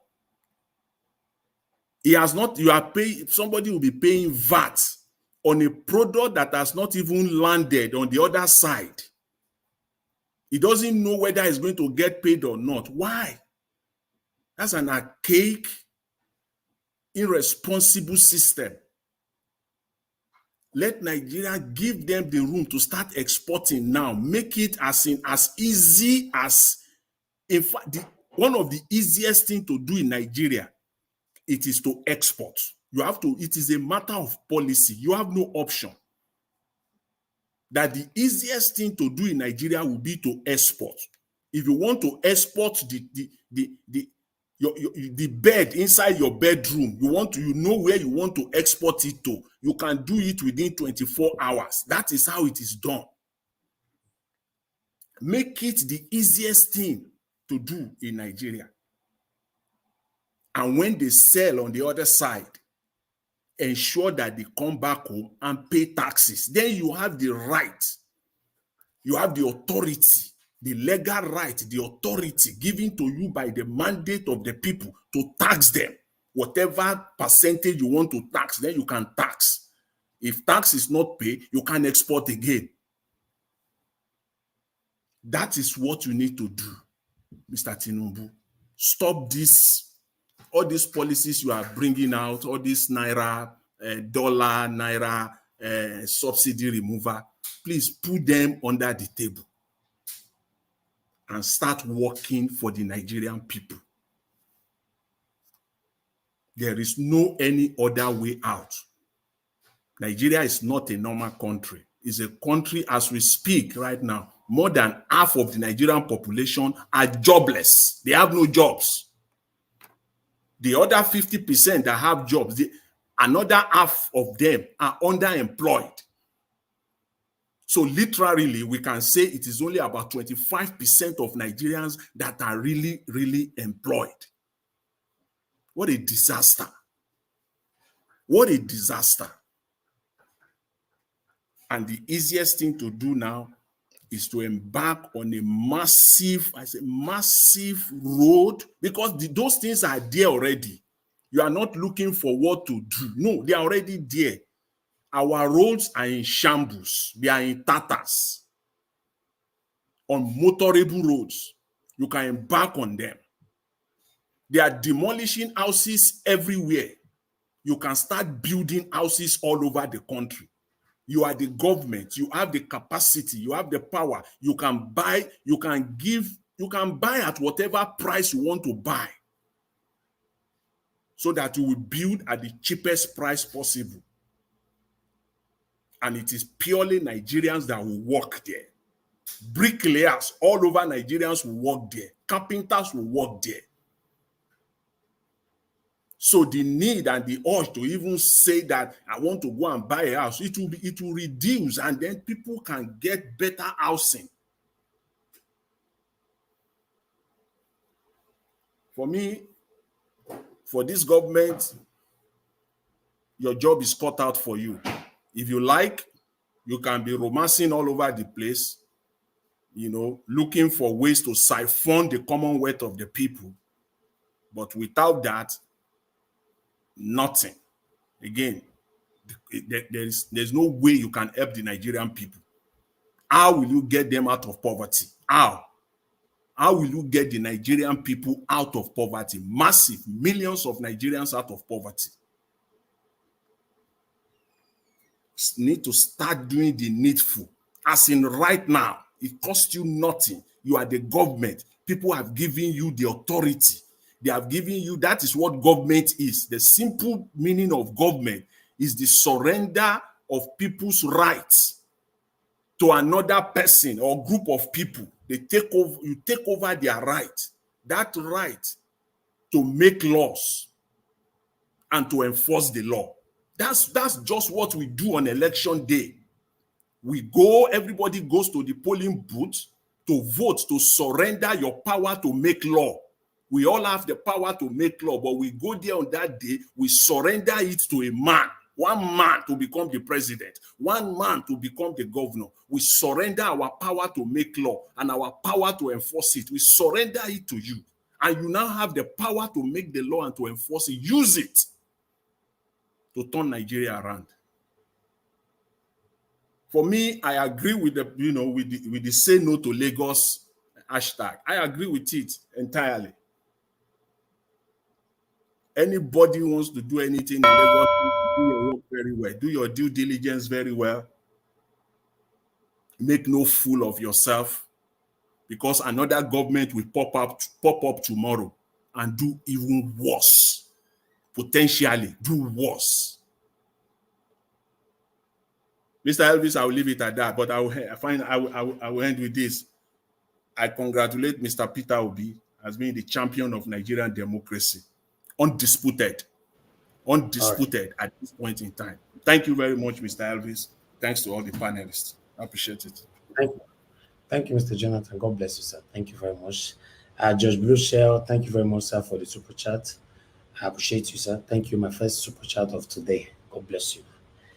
All right, guys, help us to press on the like and let our voices go far. Let me come to the next person, which is Give Us a Mother. Then I come to Mother Luke. Give Us a Mother. If you're there, please speak to us. Mr. Elvis, please, if I can pass an information to you. Denmark has about, let's say, about approximately 6 million in population together, about 5 point something going towards 6 million. Okay, and the churches that are registered is 2,354. So just use that, divide it with, and see how many can be in a city. Thank you. Okay, that 2,000 now, let's say 1,900 for each and Nigerian pastor churches. I don't know. I just give you the figure. 2,354 churches now registered here. For UK, so, 90%. That is only 6 million people. 6 million people. Not 90% of the churches. Hold on, madam, please. 90% of the churches registered in the UK, are for Nigerians and other African countries. 90%. So, so that 2,000 in Denmark, like you said, 1,980 for each side, and Nigeria, maybe, okay, not to be biased, let me say that 2,000, 1,800 in Nigeria, while the remaining 50 other African country. So why the last 50 go be Denmark by the side, they will pata. So let's assume that they don't pursue. I think that they go on and then go be this one 7 4 years. So no. Hold on, man. Let's assume, say they wake up tomorrow, they pursue all the pastors or the churches within their country. That 2,000 man will reduce drastically to 25 for the whole country. I'm not sure. Thank you. Let's move on. Thank you. All right. I appreciate every one of you right there. Give us a minute. Talk to us, my brother. Good evening to you. You are not talking. We can't hear you. You unmuted yourself. We can't hear you. Your network is bad. So I'll move on to the next person for now. Thank you very much. Thank you, Don Anthony. God bless you. I appreciate this. Your pocket never run dry. Thank you very much. Thank you for this. Okay, Madam Luke, please, I would like you to have the floor. Good evening to you, ma. It's good to have you on the show today again. Thank you. Yes, good evening. Can you hear me? Yes, very clear. Thank you. Oh, good. Hello, Mommy Diaspora. Hello, fellow panelists, commentators, viewers, callers, all at large. Good to be here. Finished early today, so I'm back home. Good to see what we have here today. You started with, I joined when you were talking of the pastors, and I'm like, oh, there we go again. Whether they are real pastors in Nigeria and whether they are fake pastors in Nigeria, and how some women are worshiping pastors more than their husbands. Yeah, I'm not a religious person, so I'm not even going to spend too much time talking about all that. All I know is that one day we will all depart this planet and we will go and give account of how we spent our lives here. It's not a competition. It's how you spent your life here that you will be able to account for. And fortunately, it's an individual thing. There's not going to be we. You're not going to take nobody with you, and nobody's going to be there to judge how you lived and how you died. Well, like I say, is that for those who choose to practice those kind of beliefs, that is fine. I think Karl Marx, I'm just going to quote this dude. Marx called religion Das Opium des Volkes. Religion is the people's opium. Marx, 1976, page 378. That's my Bible for today. He saw religion as a means of escape. The poor people could escape the misery of the world.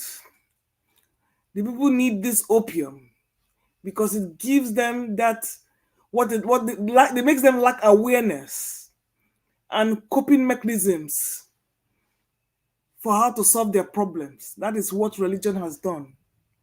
And like I said, I've given that up a long time ago, and my life has been much better, and I've been a happier person. So I will yield to those who decide to practice one religion or the other, because I'm not going to sit here and be obnoxious because I don't believe in what you believe in. It doesn't affect my life. So I will leave it at that. For those who want to keep practicing that and keep suffering by it because I don't see how it benefits you, that's fine.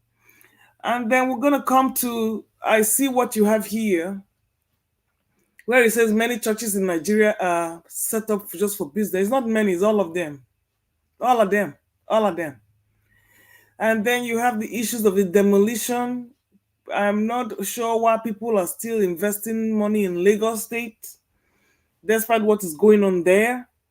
But like I said, we are like frogs in boiling water. Even when it is hot, we will shift our bombs to make sure the other side of the pot is not hot, so that we can sit there until we all roast in pieces. So let people keep taking all their chances, and because right now whatever affects your neighbor doesn't affect you. As long as they didn't demolish your house, you're good to go. So the crime continues. And then this one that they're saying that Obi, the caption on the TV that says Wike chased Obi out of PDP, not Atiku. Atiku has never been an antagonist. Instead of Atiku to fight you, he will be there and be doing his thing. He believes that the whole place is big enough for everybody. And that if you want to try your luck, you go and try your luck. That is how Atiku operates. And that's why I respect him. I respect him so much because he's such a calm personality. And he's very non-confrontational. Even when Obasanjo was antagonizing him and people attack him, he has always maintained his cool. He will not come out. Even when the Deborah issue came out and he condemned Deborah and they came at him, he cowardly took the caption down. The man don't like stress. He don't like wahala. He only has one vision, which is for Nigeria to do what he needs to do. So he never attacked Obi in PDP. We all know that Wike was the one that turned PDP upside down, and that all the contents of the pot have been scattered into like ashes into the ocean. So as far as I'm concerned, Obi and Atiku can never have beef. Wike was the one that destroyed that party, and that was why I supported Obi in the first place. After I saw the way Wike was behaving, I knew there was no way I can support any party that Wike is in. Now he's PD, APC. I don't care who runs under those two parties, those tickets. I'm never going to support anybody from PDP or APC. I cannot, in good conscience. Now that we have an alternative, as long as those people keep producing credible candidates, those are the kind of people I will support. Although I cannot vote, but it's always good to lend support. Like Mr. Barrister Olumide came to Niger Watch, he will get the support. And I'm sure many people during the campaign will get that support because PDP and APC, they have absolutely nothing to offer. Absolutely nothing to offer. So there's really not much to say today. I will wait till the panelists come on, and then maybe then I can have something to sink my teeth in. So I will yield to the floor. It's good being here. I'm going to make it a short one and let people who want to bask in the glory of religion take it home. Thank you very much.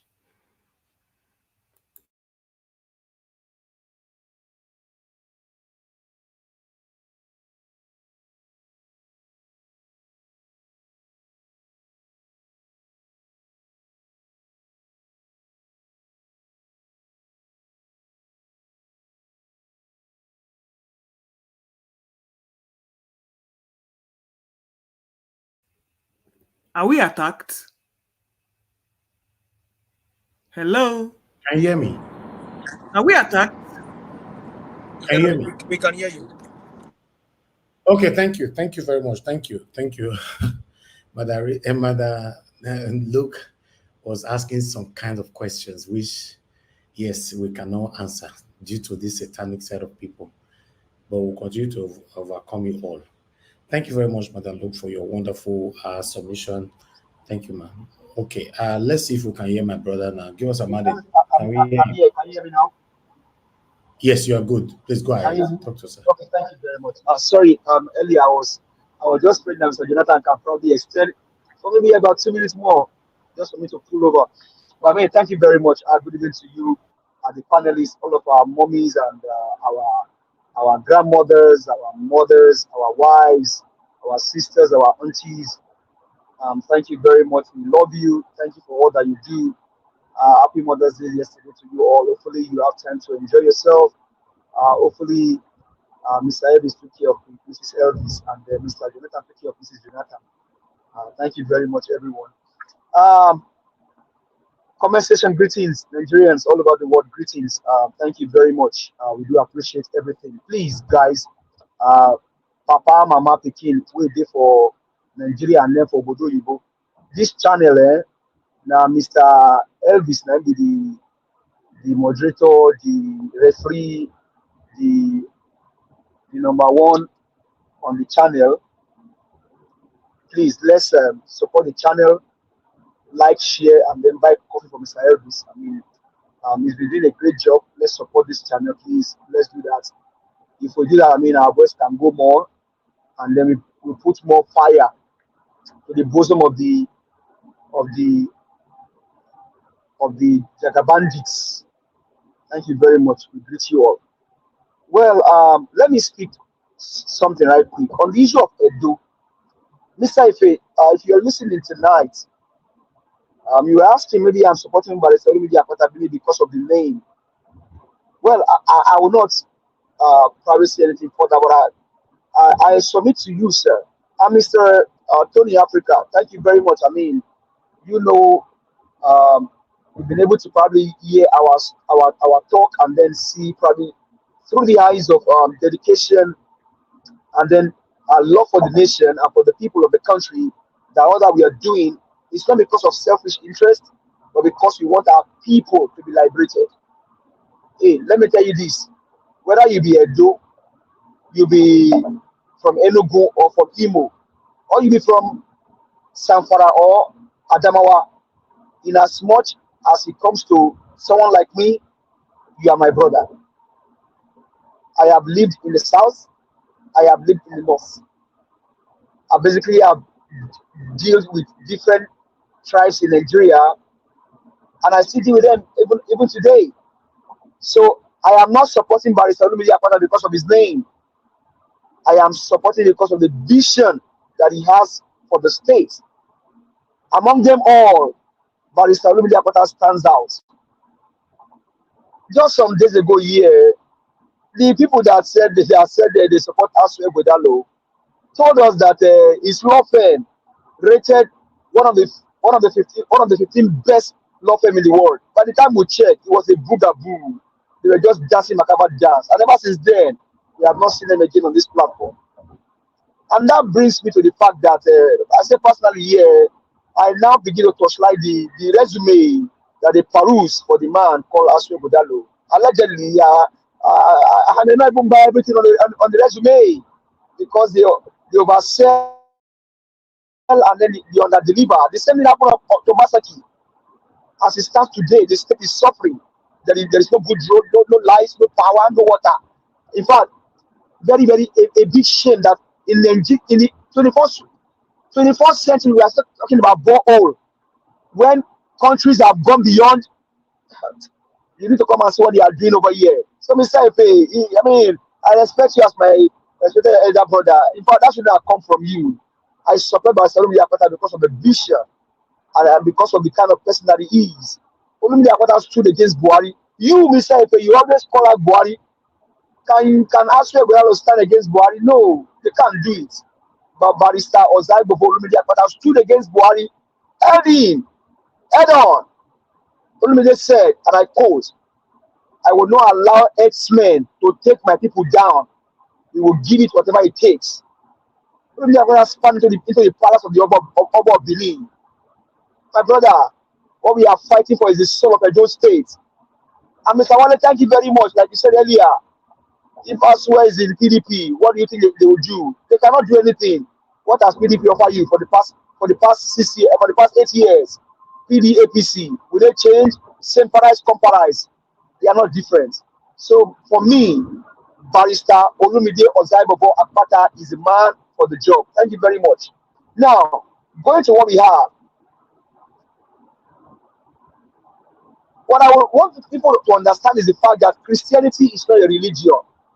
Christianity is a way of life. And Mr. Davis, you asked some pertinent questions. Those questions are very, very pertinent.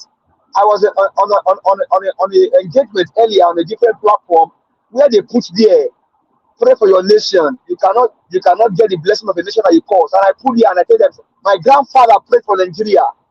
My father prayed for Nigeria. I am also praying for Nigeria. But the criminals, they destroy Nigeria.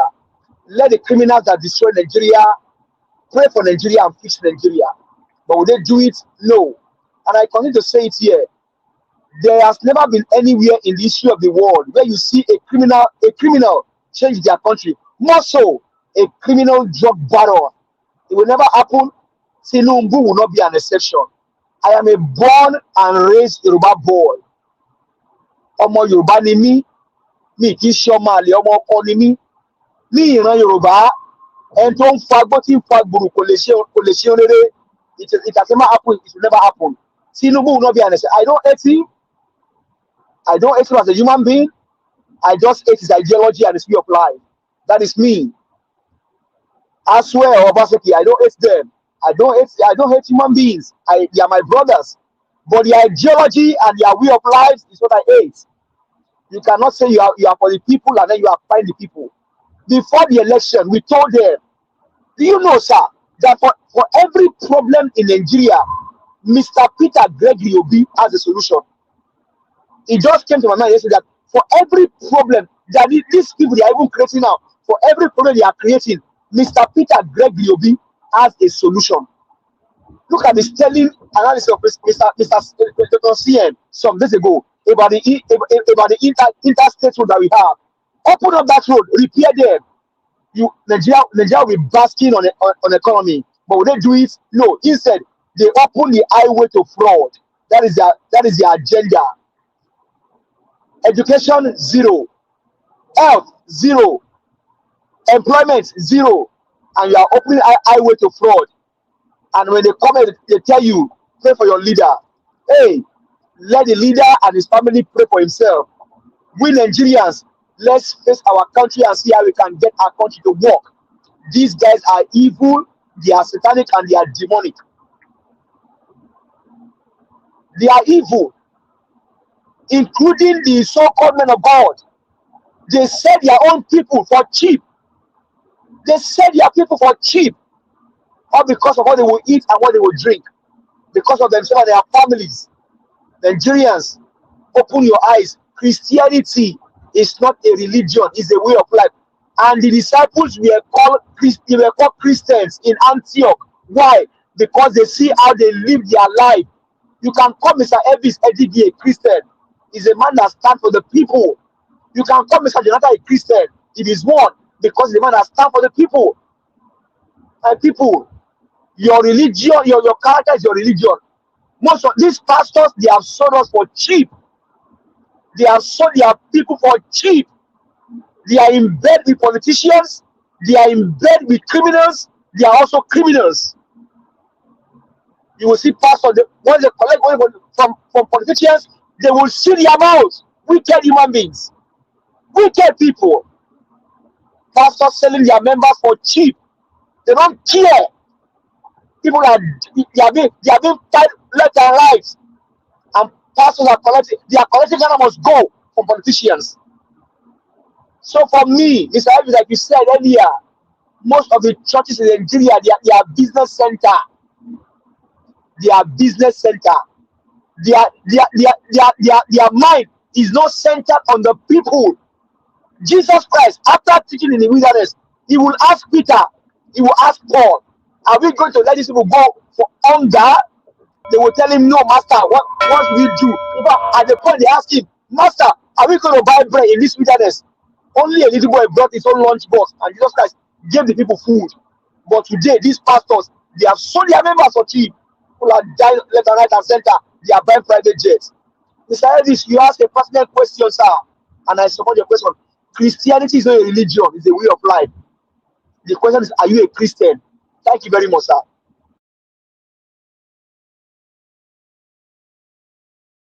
All right, give us a mandate. Thank you, Commission. Thank you for hammering on that area of.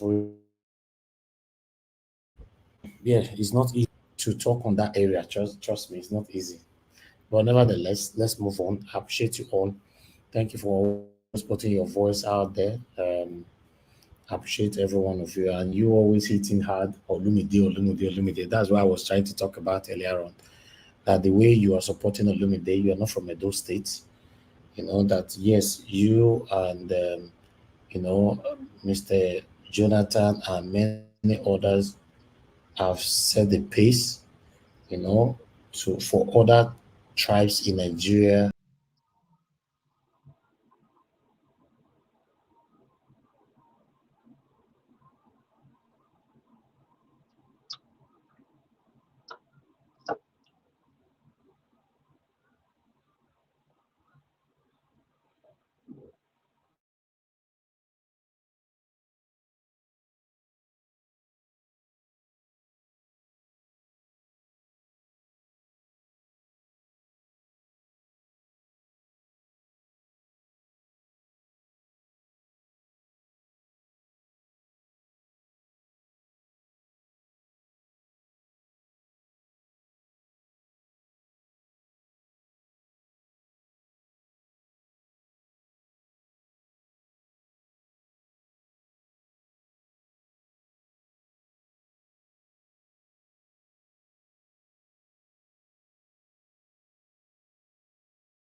Can anyone hear me? I think it's a cat. Sir Jonathan.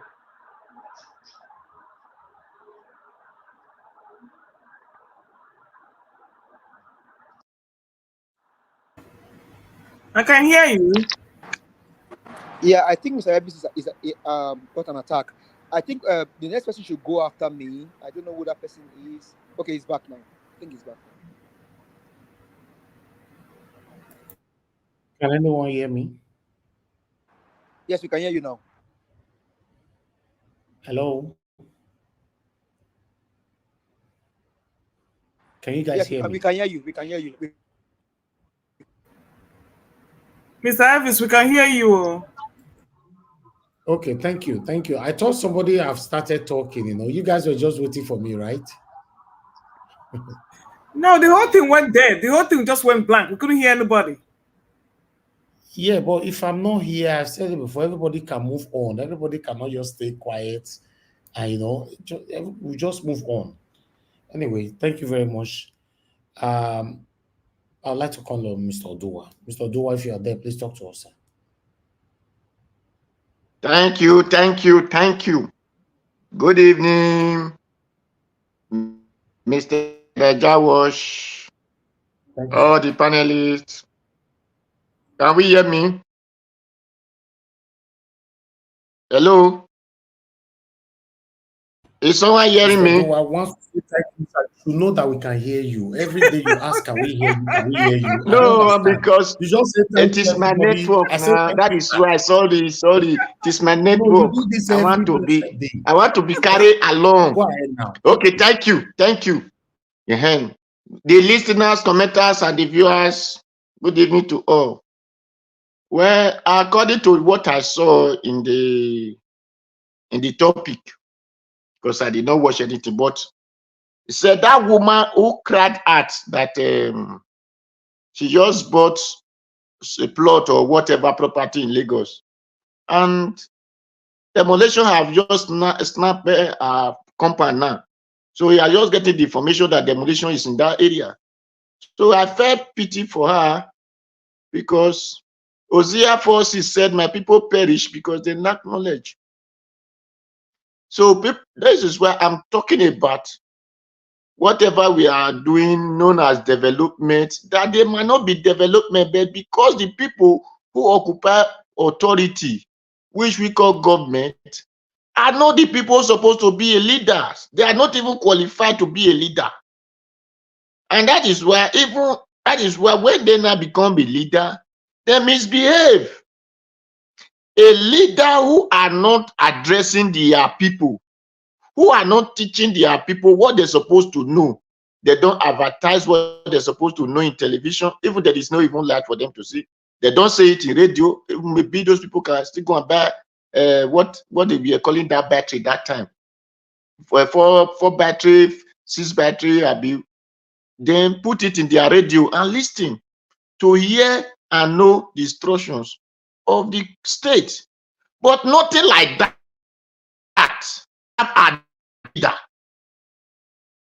Deaf and dumb are what we have as leader, and their followers are just behaving the same way. A state that doesn't have local government, how will a person know what to do?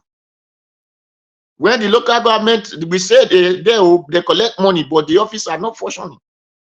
So I'm sorry for the woman because they are going to your demolish the house. Nobody will compensate her.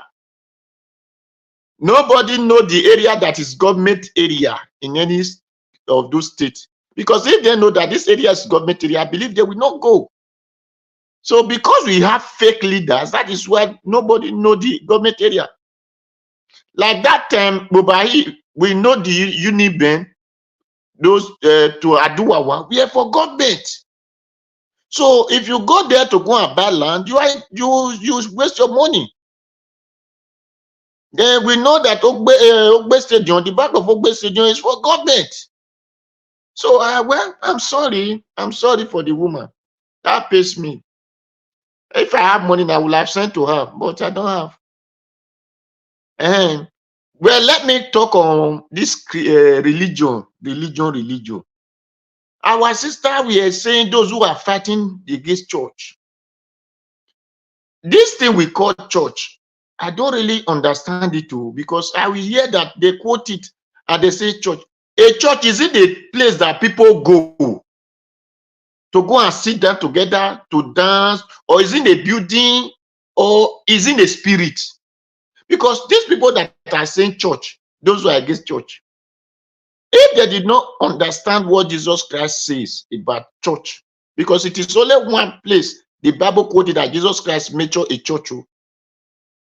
Now he asked his follower, he said, who do you think I am? Some say Elijah, the prophet, some say Isaiah.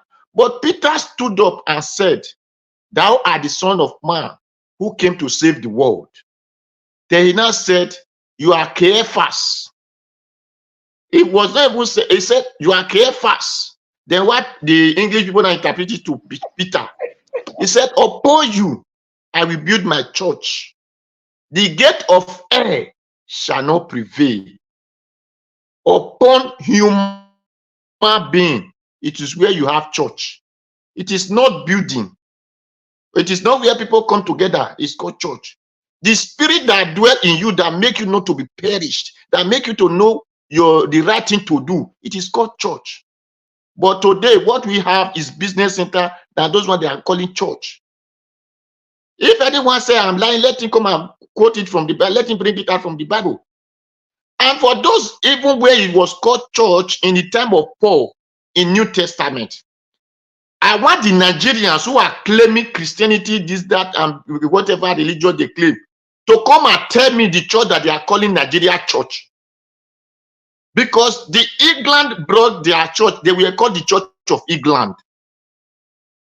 The Roman brought their church, was called the Roman Catholic. Which one is Nigeria church or Edo State church or one of the state church? Let them come and tell us if it is not business centers. First Bank is a bank. Access Bank is there. Zenith Bank is there. They all are operating as bank, but they have different names.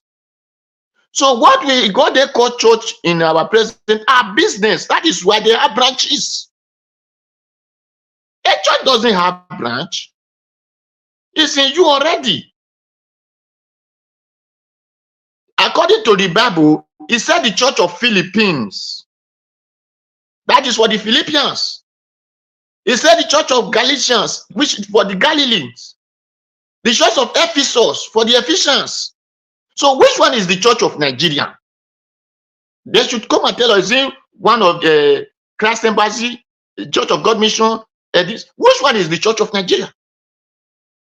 Or even which one is even the church of Africa? So I wonder when people will come and be defending this barbaric business that people are doing. I used myself example yesterday. I was explaining the way I was got frauded by pastors, not only in Nigeria. When after that one happened in Nigeria, I was still zealous to do things of God. Till the extended tally here, a person just came to my area, my former area. I said, there is no church here. I want to be church. They invite me. They said, if you really want to, if really to show that you are a man of God, they will call me. Whatever I said to them about you, they will believe it. They really called me. One lady told me that, this brother, you have not known him. I said, people here know me. If this thing is not genuine, I will not put my hand. If it is genuine, that is where I will support. Just under 1 month, I told them that this one is a 419, he's just looking for money. So some people were now accusing me that, when you came, you talk about this one, you talk about this one, even this one that is just coming newly. You have started, I said, because that is where they said, what the elders sit down and see. The young child who climbed the Iroko tree will not even see it. I said to them, this one, you people will know. That was how I stopped. Then before you know, that pastor start impregnating small children in that church. So these are things that we are witness already. Thank you. Thank you. All right, Mr. Oduwa, thank you, sir. Thank you very much for your submission. Okay, the last person on the panel is Mr. Chris. Mr. Chris, thank you very much, sir, for joining us today. Good evening to you. Please talk to us, sir. Yeah, good evening, Mr. Nanjawach, and good evening, everybody on the panel. Can you hear me, sir? Yes, sir.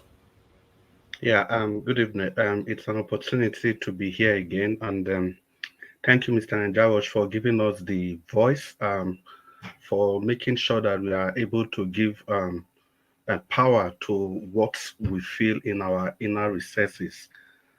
Thank you, everybody, for listening to us, for allowing us into your evenings, and then everybody listening to us from everywhere in the world. I greet you, all of you, specially. Good evening, Mommy Diaspora. I greet you specially, Ma, and the people on the panel with me, and everybody there on the comment section. You guys are doing a wonderful job. I'm Nanjawach. Good evening once again.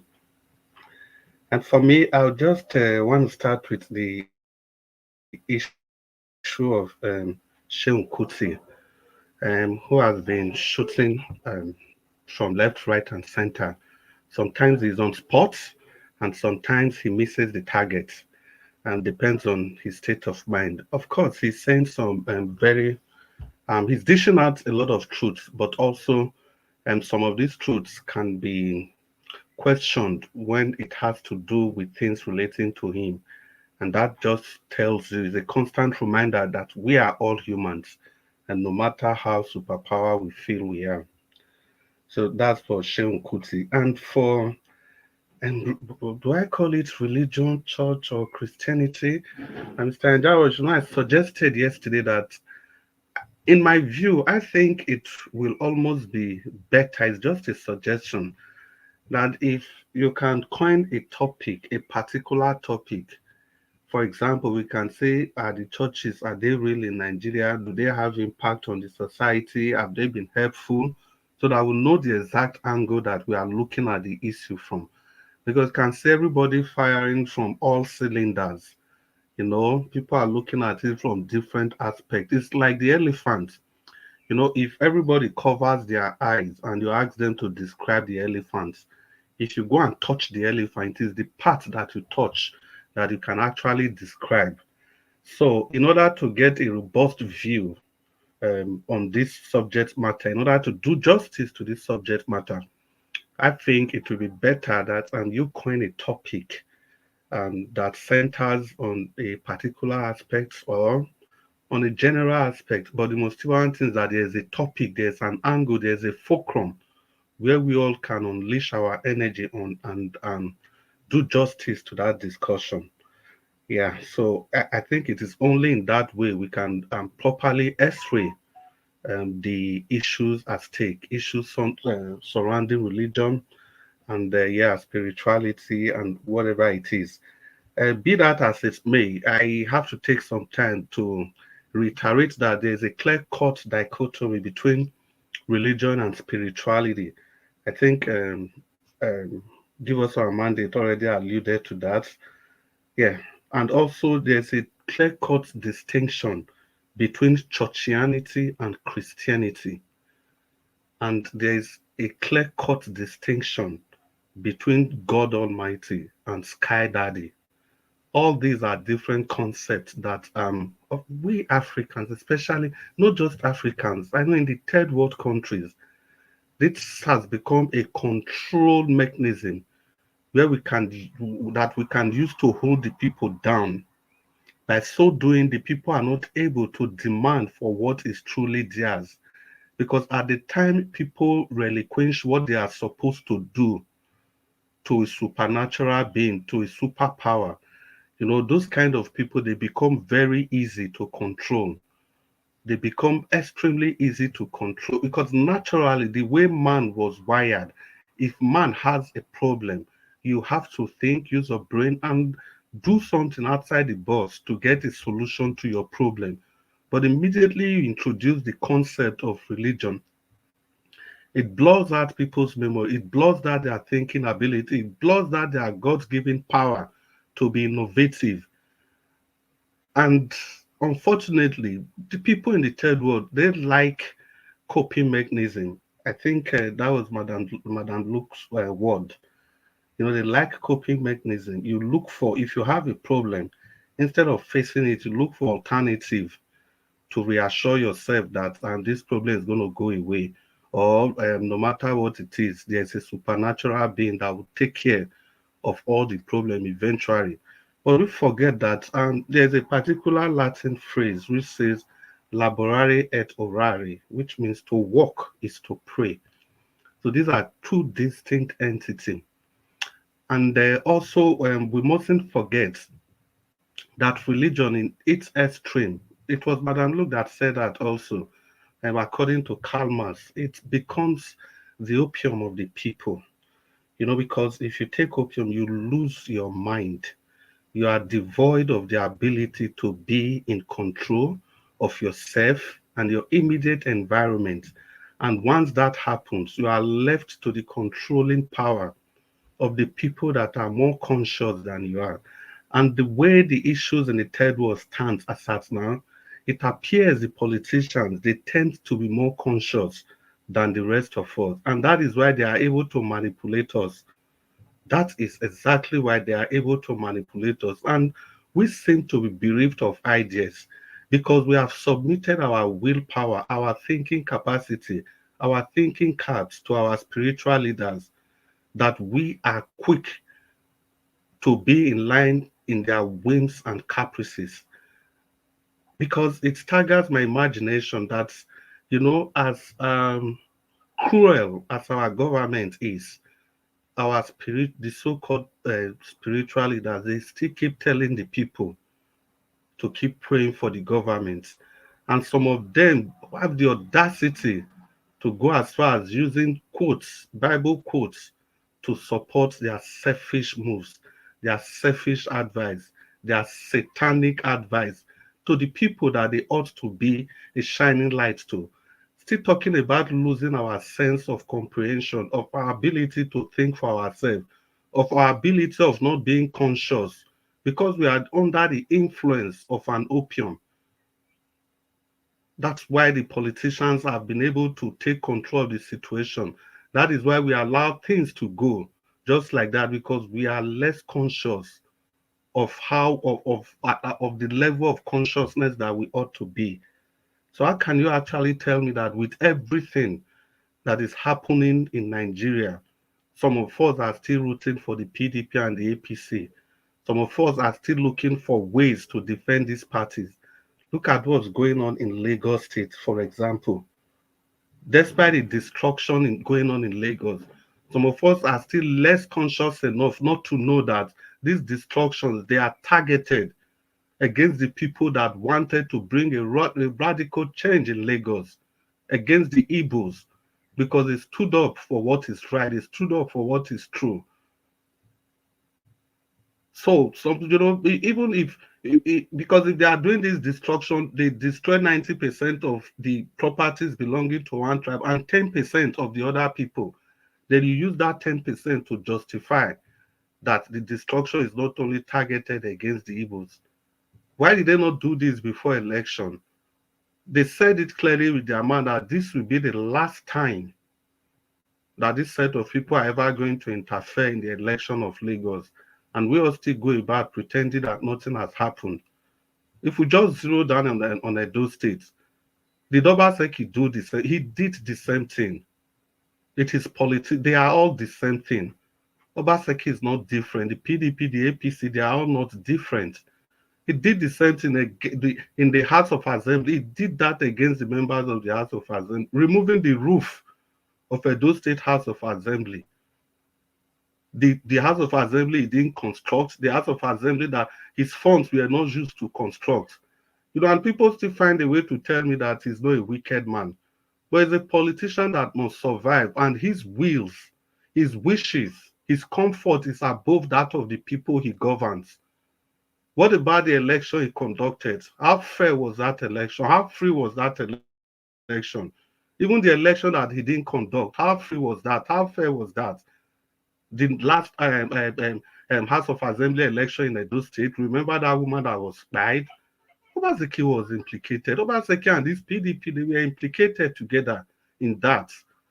And today, because of that subconscious and subconscious attitude we have, you can see people still trying to clap for Fubara because he's fighting Wike, because of what Wike did at the presidential election. Can we not see that all these people are the same thing? You wait for 2027 and you watch the role this same Fubara is going to play in that election. You just watch the role he's going to play, especially all you obedience that cannot see through the filters, that these people are one and the same. We have to wake up from that subconscious level. We have to stop taking that opium Madam Luke talked about. We have to, so that we can take control of our environment. We can take control, we can have control of whatever is happening around us. All the issues are there for us to see. But because of our short memory, we just go about as if these things, they happened 2,000 years ago. We are just talking of the recent past, just yesterday. And thank you, Mr. Jonathan, for reminding us that the son of a champion is a champion. Look at what Peter Obi has been doing. He has been the voice against the opposition. And let's not, he has been the voice of the opposition. And let's not forget that this was what was lacking in the 8 years of Buhari's rule. There was no standard opposition to all Buhari's shenanigans. Rather, everybody, they were all bowing at his feet. Even the so-called Obaseki, that people are saying that we should separate Obaseki from Aswego. How is that going to be possible? He worked with Buhari, he was in his team, he was his advisor, whereas our lovely Olumide Akpata was there battling Buhari to a standstill. So these are the same people. Can't we see they are the same thing? 4 years ago, he was in APC. Today is in PDP. So whoever wins in Edo State out of PDP or APC, he will always have a say. Some of his foot soldiers are already there. They are always there. And they will continue to be there. Can't we see the work, the different angle that Peter Obi has brought to the equation? Can't we solve this equation in another way? Can't we solve it in a more simpler way? Peter Obi has told us that this is what he's going to do. And like they say in genetics, he's been breeding to type. He's been winning back and forth. They've tried everything possible to smear him, but it's not possible. If you leave Peter Obi out of the equation, what about Alex Otti of the Labour Party? Can we not see what he's doing? Can't we just wake up for once? Can't we stop taking this opium? Can't we be more conscious of our environment? Can't we give another person an opportunity to try? We've tried PDP, we've tried APC, and we are in this country. We know they are all the same. They are all decamping from everywhere. Today they are PDP, tomorrow they are APC. And they come back tomorrow to come and tell you that this person is going to be different. How? How? Can you actually separate the goods from the geese? Can you separate the falcon from the falconer? They are all the same. Please, let's give Labour Party an opportunity to do things differently. Like I've maintained on this panel several times, and I'm still going to maintain. You cannot keep doing the same thing and expecting a different result. You can if you are suffering from insanity. But as long as you are not suffering from insanity, you have to wake up. Give the Labour Party, give Olumide Akpata the opportunity to change. Because we just all of a sudden we start pretending as if the PDP is a different political party. We start pretending as if the APC is a different political party. We start pretending that Aswa Ighodalo is going to come and is going to govern as Aswa Ighodalo. How is that possible? How is that possible? Do you mean if they want to hold PDP national meeting, Aswa Ighodalo will not be there, Governors Forum, he will not be there? Do you think if they are planning 2027, they are going to bring a PDP presidential step, that Aswa is not going to be there? Mr. Njawach, I'll round up in 1 minute, please, or 30 seconds. Do you think Aswa Ighodalo is not going to be there? He's going to be there. He's going to contribute in fostering the next PDP presidential candidate on Nigerians, no matter who the person is. It could be Atiku. It could be a Wike. Can we not simply look forward for once? Please, Nigerians, Africans, third world countries, stop taking that opium so that you can be conscious of your environment, so that you can be in charge of whatever you do. Saranjawat, good evening for the opportunity to contribute. Good evening, Nigerians. Good evening, Edolites. Vote Olumide Akpata of the Labour Party. Okie dokie. About best for you, about best for you, Mr. Please. But thank you very much. Okay. Now they say legal day. And they say legal day now. Thank you, Oga Chris, once more. God bless you. I appreciate every one of you right there. So we have to do the final submission so we can close. So it looks like today will be my day where we're going to finish on time. You know, so yeah, about 3 hours is wonderful. If we can finish exactly 3 hours, that would be good for me. Thank you very much, my people. God bless every one of you right there. You guys listening to us, our commenters. God bless every one of you. Let me call on the first person on the panel today, you know, to give us final submission, which is Madam Patricia. Madam Patricia, if you're still with us, please give us our final submission for 4 minutes. Okay, thank you again, Mr. Elvis. Thank you so much. Yes. The lady with the demolition issue, I don't think the due process has been followed, you know, before she bought the property, because I don't think she's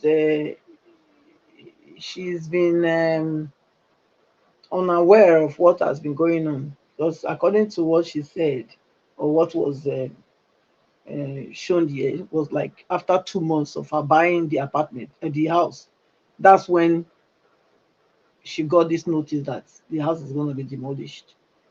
So I think, to me, I think she didn't do the needful. You know, I mean, if anybody wants to buy a house these days in anywhere in Lagos, I think you should be wise enough to do your own, you know, investigation, apart from the agent trying to sell you the thing or the landlord hasting you, you should take out time to look into it and go to the appropriate authorities to find out whether that house is really in a safe place or not.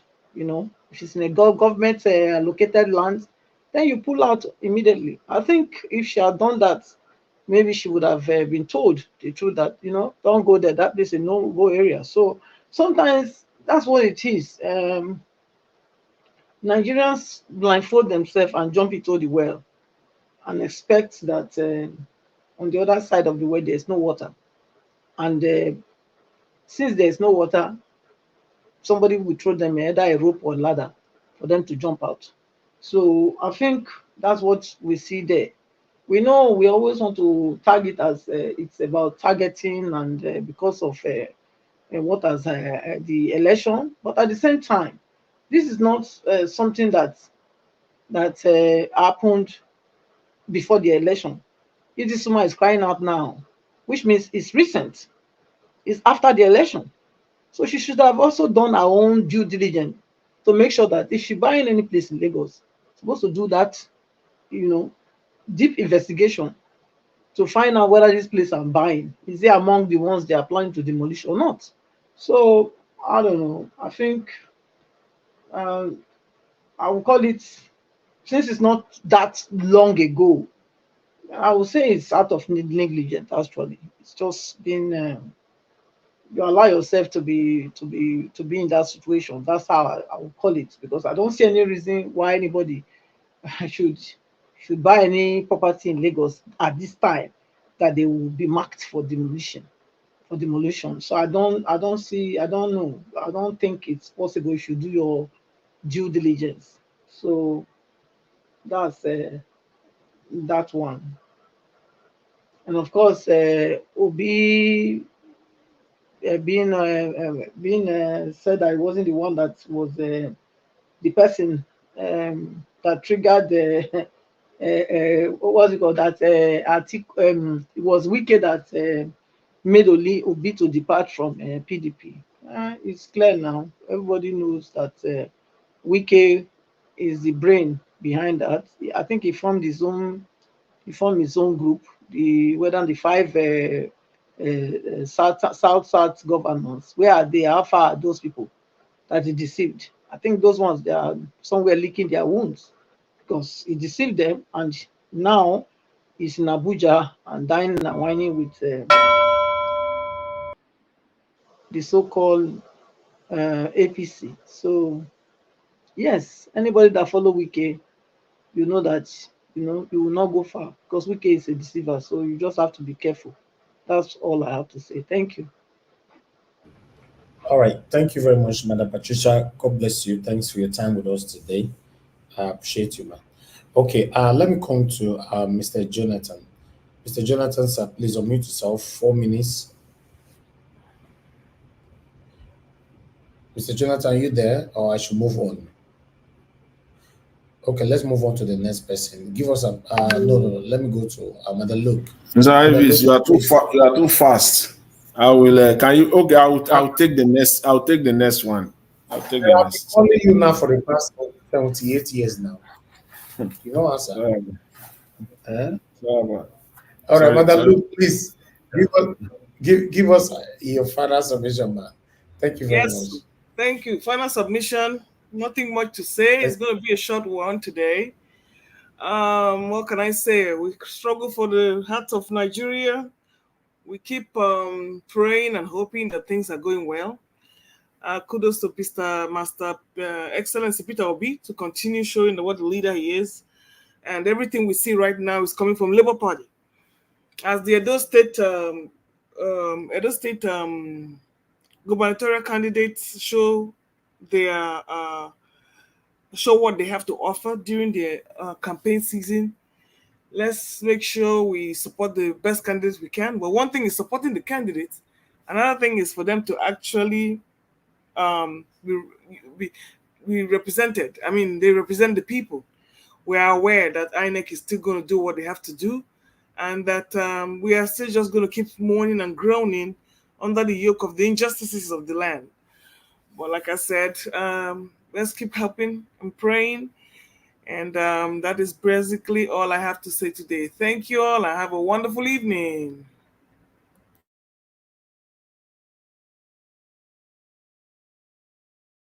All right, Madam Luke, thank you very much, man. I appreciate you. Thanks for your time with us today. Thank you very much. Okay, let me come to give us a mandate. Give us a mandate. If you're there, please give us your final submission. Give us a mandate. You're not there. Mr. Odua, please give us your final submission, sir. 4 minutes. Go to the Okay, next person. thank I'll you, come thank after you. you. Go ahead, Hello. Mr. Odua. Thank you. Yes, according to Edo parable, where Nijomo Sowu and our Hegbomo, if that man has to come or the woman has to come and say it is only wicked and for slave Obi out of PDP, why did Atiku contest?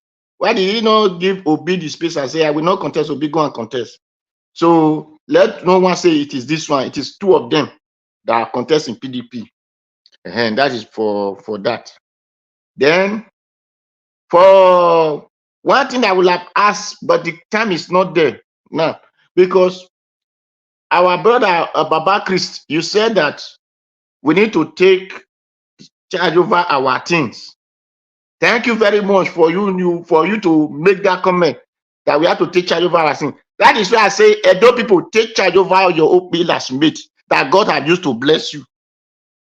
Because there is one English I would have liked to understand, what is called cooperative. But there will be no time for anybody to explain to me now. So maybe another day I will ask the question. Maybe because maybe I did not understand that English.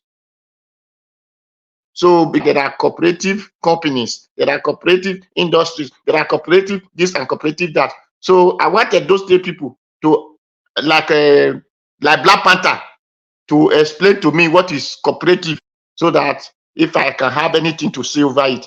So that is only I have to say now. Thank you. God bless everyone.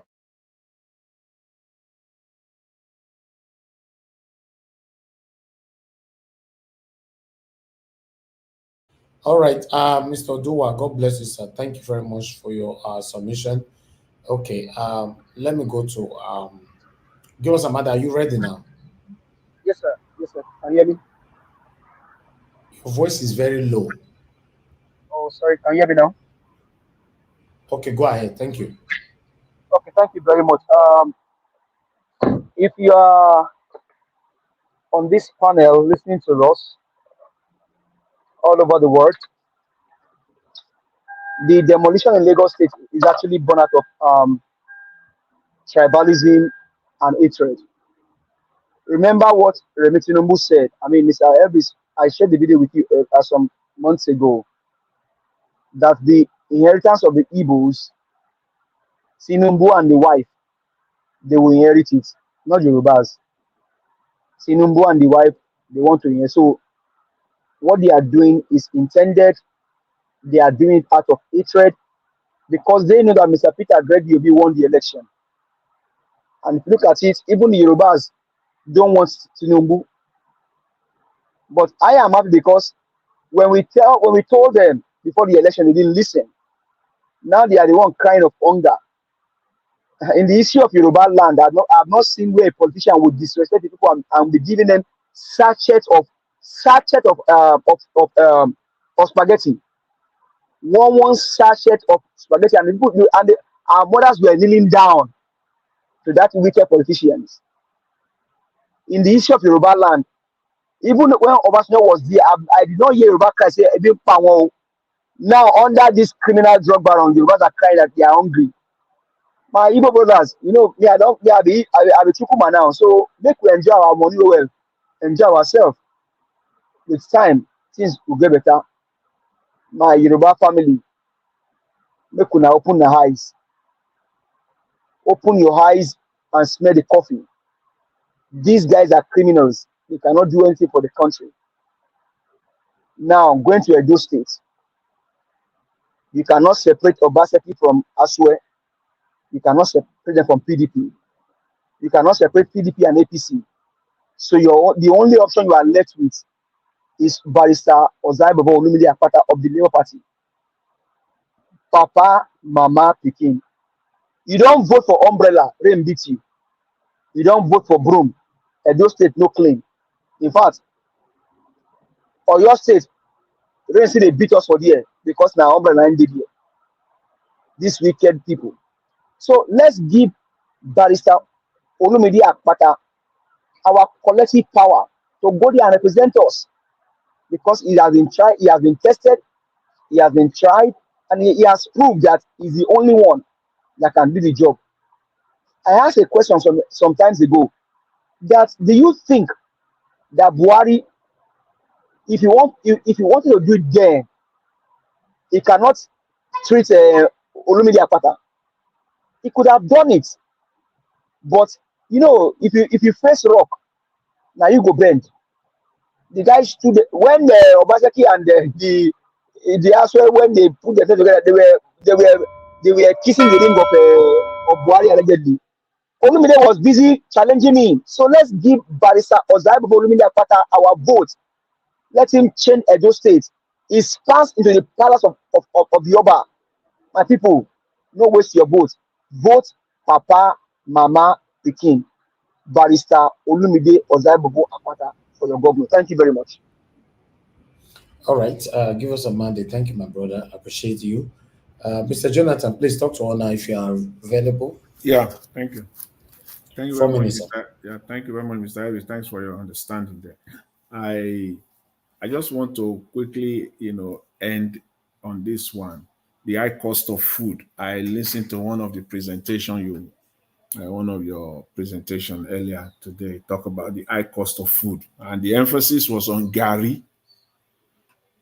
Gary, for me, you see, this has always been a staple. Gary is a staple in Nigeria. Majority of Nigerians eat Gary, rich or poor. It does not matter whether you are rich, whether you are poor, and everybody is eating the same Gary. Quality might be differs here and there, but Gary is still Gary. This is one of these, when people are shouting, Ebin power, we are hungry, we are hungry. And the high cost of food is rising on a daily basis. And what you see the government pursuing is death penalty on drug trafficking. You can see the misplacements, the misplacement of priority there. You can see the lack of sensitivity. As a matter of fact, you can see the lack of knowledge of what is happening in Nigeria, where emphasis and effort should be paid on one of Nigerian staples, which is Gary. Yes, Gary. In the Western world, if you want to dare the government, if the government want to dare the people, let me put it the other way around. You want to dare the people, just let the cost of bread goes up beyond what is normal. Bread, milk, and sugar. Just try it. That government will fall like a pack of cards. I mean, that if it is a parliamentary system, that government will fall. If it is a presidential system, that government will not have you will not see the light of the day. But in our own country, the main food of Nigerians, and you know that majority of Nigerians, we know, you know, as the leaders, as government, you know that majority of Nigerians are poor. They are living in, as they say, multi-dimensional poverty. They are poor, seriously poor. And their staple, one of the main food is Gary. And still, government cannot lay a hands on that one and get it done. As simple as it is, Gary, for that matter, just see these people that they cannot even solve the problem of Gary. That is how simple, I don't know how simple one can go to describe what is going on in Nigeria. As they cannot solve the problem of Gary in Nigeria, they want to solve the problem of dollar. They want to solve other problems. Gary, as simple as it is, they can't solve that problem. To make it as in available everywhere. The price of this common staple of Nigeria is going, it has gone through the roof. And we say it's a normal country. Of course it is not. Of course that country is not normal. Something is seriously wrong. People take advantage, the government take advantage. If in a normal society, if Nigeria is a normal society, in fact, Gary is even one of the one area where government will even put out even an emergency. And like as an emergency policy, because that is whether we like it, it does not matter. You can say you are rich, you can come out and be it's all that's just all posturing and lie. Gari is our staple, it's one of our staple food. Everybody eats Gari, the rich, the poor, it does not matter.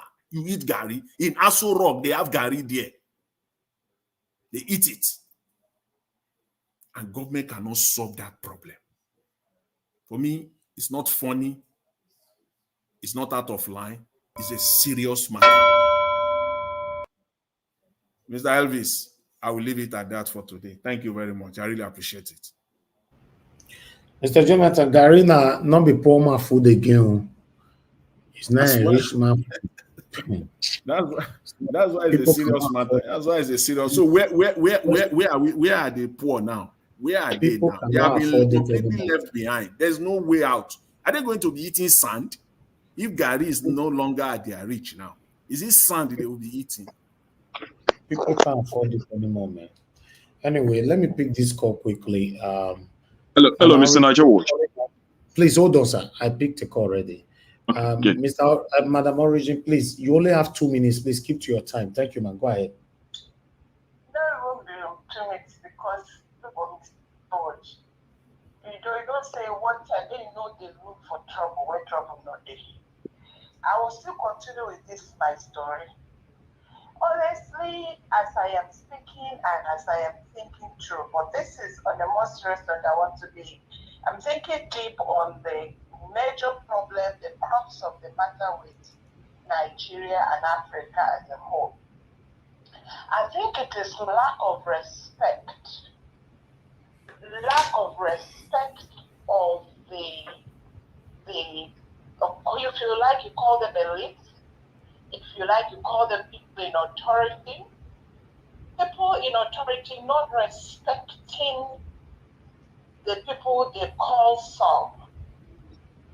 You know, when Mr. Jonathan was talking, he said something about we surrendered our rights so that these people can they enforce the law, they make the law, they are supposed to govern and to manage the resources. And because they do not respect the people, this is why we're having all this. Let me use Europe as an example. They respect the people. They respect what is committed in their hand. They are responsible for whatever is committed in their hands. And in Nigeria and in Africa, they put everything that they see in quote as sub as not human. So I go back to my pidgin. Now I look into this matter, now I wake up, Thank you. And think through what you are doing and see if this thing where they look for, if the incapacity where they want incapacity before inside, may they change or repent or arrest it there. Thank you. Thank you, ma. Thank you very much. Ogashimize, you are calling back again. Please go straight to the point. Yeah, like that was, you know, you see, my people here, we should not forget what happened last election, when we all vote for labor. So many of them in Senate, so many of them in the House of Representatives. Today, none of them is speaking out. And you Some of you guys are here now. Oh, we're going to vote for Labour Party. See, for me, I will go for personality and individuality. You see, if you're a PDP, I see you are capable and you are a good person, I will go for you. I will vote for you. Not everybody. Okay, the guy from other states that endorsed Buhari, color blue. You know, I think that they come from a Labour Party now to the APC. So all of them, both Labour, both PDP, both APC, all of them are the same people. You will be saying for individuality and personality and what you can do for your people, or what that person can have in mind, not this person go, I will go. I don't follow people like that. Thank you. I don't follow people that way. All right, thank you. Me. Thank you so much. Thank you, sir. Thank you. Okay. Thank you very much. On that submission from Mr. Shimize, I will partially agree with him. If you are supporting anybody just because it's the party, you know, at this moment in Nigeria, everybody is cross-carpeting. They are cross-carpeting in the name of, you know, they are this, they are that. So one needs to be careful. Mr. Ellis, you know Yes, what you are saying, and the last caller, it is normal in a normal society. That's how it should be. But in Nigeria, see where the supporters of Labour Party are coming from. Because come the next presidential election, it is the governor that will determine who wins that state. Pretty much the governor will play a very big role there. So that is where we find ourselves. It shouldn't be so. Okay. It shouldn't be so at all. But Nigeria is not normal. Exactly. We can't just be saying, it must be Labour Party, it must be PDP, it must be APC. No. You look at the individual, forget the party for now. All of them cross-carpeting. Look, if I have to say something about all of them that we voted for the House of Reps, senators, all of them in Labour Party, where are they today? Where is Julius Abore today? Where? So we shouldn't go there, please. Peter Obi gave name to Labour Party. Peter Obi is a total different person. So we shouldn't be assuming that everybody must be like Peter Obi. It's not possible. You have to earn it. You don't just wake up in the morning, people will start clamoring for you. Peter Obi he earned whatever he's enjoying today from the youth of Nigeria. So please, I support Mr. Shimizu on that. Let me move on to the next. Mr. Osita, you were calling me. I'll just give you the opportunity because you came in late. I'll give you the opportunity to speak to us. 5 minutes, sir. Good evening to you. We can't hear you. You need to unmute yourself, sir. Good evening, Mr. Elvis. Thank you once again. Please, after this broadcast, I'll love to have your email. The reason is I've searched online for weeks and I've given up. So I said I must come to the platform tonight. Then, okay, I'm sort of impressed with the last submissions of everyone to the realization of the fact that at the end of the day, it's individuality that matters at both parties. And also, when you juxtapose that to, okay, maybe in preparation for 2027, that it's safer to have Labour Party in Edo State. Absolutely. But politics is local. Development as well is local. Edo State people, I'm not from Edo State. I'm an Enugu State man. Edo State people, first of all, have to thrive before they think of what is happening nationally, especially when the nation is not in good hands or not in the best hands. And this brings me back to the reason why I so much love the theme of the show. Speak for your candidate. Mr. Elvis, I hope you will grant my candidate the opportunity to come on this platform. He doesn't belong to the APC. He doesn't belong to the PDP, and neither does he belong to the Labour Party, at least at the moment. The name of my candidate is Paul Okumbwana. I don't know how to pronounce the name fully correct because it's an Edo name. But he's a YPP candidate. And I've been privileged to have him in 2 shows already, which you might know. One of them is the Comrade Show, and number 2 is the Dr. Jamiji's show. There are 2 more platforms I'm hoping to bring him to. Yours and the Njenje Media. The reason is this: the young man, he's 40 years old. He's a known employer in Edo State, employing over 500 people. He used to be in Labour Party before the Labour Party primaries for the Edo gubernatorial election was conducted. But he had to leave because obviously the powers that be, the powers of money, the powers of dollarization had almost taken the platform. So he had to look for a platform that can accommodate his aspiration freely and fairly. He is an innovative thinker, and that is why I think he's the sort of man that we need in Edo State. And if not in Edo State, in other parts, in other sub-nationals of Nigeria. Because the idea of always awaiting and sharing FAC allocation is stupid to me. That is why I choose to go with people who are innovative enough, people who are daring enough, who are imaginative enough.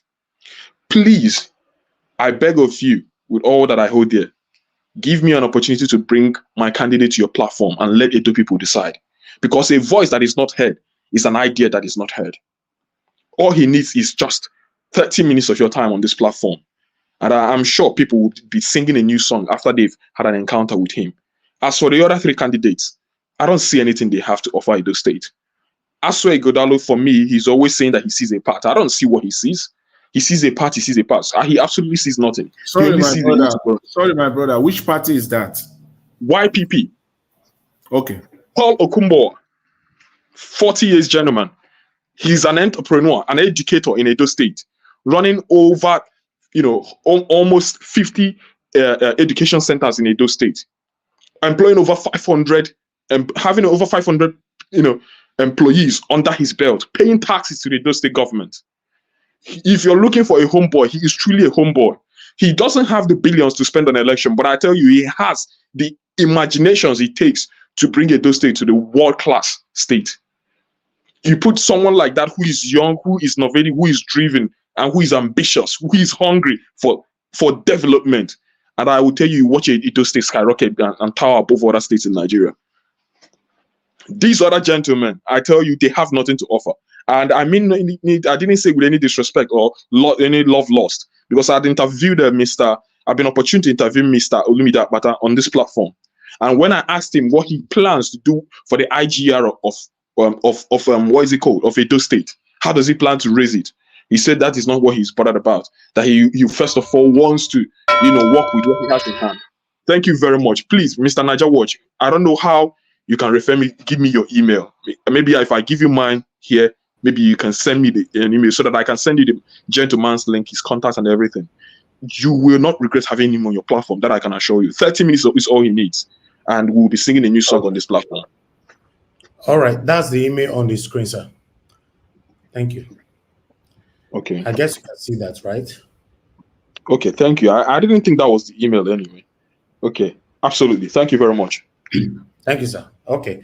All right, we have Harry Osa on the backstage. Please turn on your camera. I believe it's your first time on the panel. We need to be sure who is behind Harry Osa. If you can hear me, Harry Osa, you've been there now for the past 20 minutes. Please turn your camera on. We need to see you, your front, your side, every part of your body. No, not your private area. Before we can bring you, mute yourself, please. Thank you, everybody. Okay, when you are ready to switch on your camera, I will bring you in. But meanwhile, this satanic set of people that can come in here now. Somebody came to this panel the other day with Rita, thinking that, yes, we'll just let her in or let him in because you came with Mother Rita's name. So it doesn't work like that. Ariusa, we can't see your face. You need to turn on your light. We can't see your face. Okay, I can see you now. I can see you now. Wonderful. Turn it off. Turn your camera off, sir. Turn it off. Okay, thank you. Thank you very much, Ariosa. Thanks for joining us. Please, where are you joining us from? Can you speak, sir? Mr. Ari, you are muted, but we can't hear you. Mr. Ari, are you there? Okay, you're not talking. I think you have an audio issue. Can you leave and come back again? Because you are muted. Oh, we can't hear you. Okay, I need to move on. I believe you have audio issue because it's your first time. All you just need to do is go and come back again. I'll let you in since you've passed through the verification. God bless you, sir. Thank you very much. Okay, let me come to Oga Chris, which is the last person on the panel. Give us your final submission, sir. 4 minutes before we have Ari back again. Yeah, Mr. Andawas, thank you very much for the opportunity to and give a summary of what we have presented today, and especially from the prism of my own discourse. Mr. Anjawat, I think I would like to make a very short suggestion. You know, like for people like the man that just finished talking, you know, if they come early, it's always better so that we'll have time to respond to them robustly. And because you can't just come and drop facts, you drop your position here and there's not enough time to respond. I'll just quickly respond to the claim that he made that Olumide Akpata said he had no plan for the IGR of Edo State. You see, that answer was in contest. That answer was in contest. I think Olumide Akpata was trying to let Edolites realize that the drive for IGR is already too much. The tax burden on the people is already too much. Do you know how much they collect from these bus drivers every day? Every day. Multiply that by 365 days. That was from the angle he was looking at it from. So to just drop a statement that he said he had no plan, you know, that's just like something else.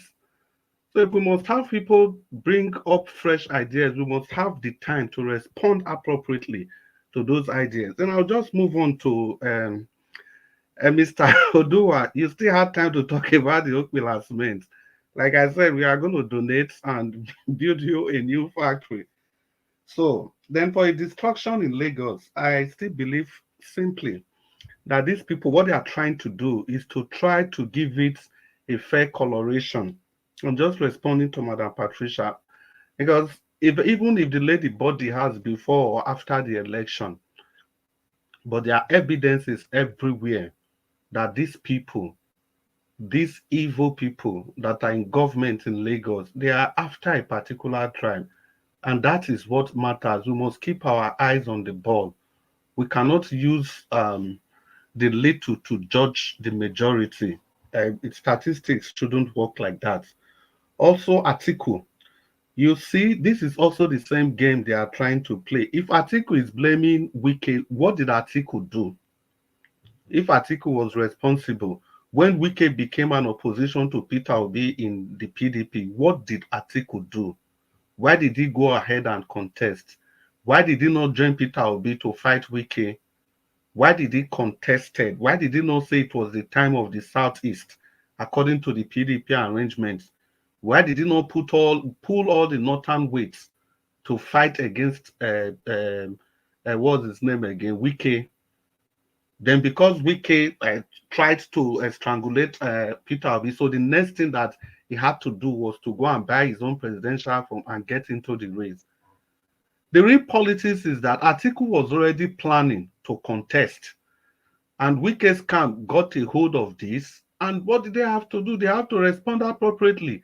And the first thing they did was to remove the national chairman of PDP, who was also from the South, because that was what the North wanted to capitalize on. So what did Atiku do? Those are the questions. Then again, I present to you the Labour Party vis-a-vis Olumide Akpata, Osagbovo Akpata. See, we have to get these things clear, very clear. And Nigerians, we have to play politics. We cannot be in election, we cannot be doing political activities and we refuse to play the politics. We must have to play politics. That is how you get power. That is why it is called politics. You must have to give all your support to your political party. The issue of looking for individuals from this, from that will not work. If you want to be a politician, stay in your political party. It is your responsibility to get good candidates to represent your party, not to shop around for candidates for other parties. That is not how it works. If you want to get it right as a political party, you have to shop at the primary level when your party is selecting the candidate to represent the party. That is when you speak up. That is when you ensure that the best candidate is picked. Instead of waiting after the party has presented a candidate, if you are not satisfied, then the next thing you want to vote for a person from another party, hoping that that person is going to do what I don't know. And political choice is about manifesto. You have to look at the manifesto of a political party and decide. All right, thank you. Yeah, let me just round up and decide if this is what you want to follow. So Olumide Akpata is there. He's a clear departure from the PDP and the APC. He's under the Labour Party. He will be under the tutelage of His Excellency Peter Obi. Vote Olumide Akpata of the Labour Party in the next gubernatorial election in Edo State. Thank you.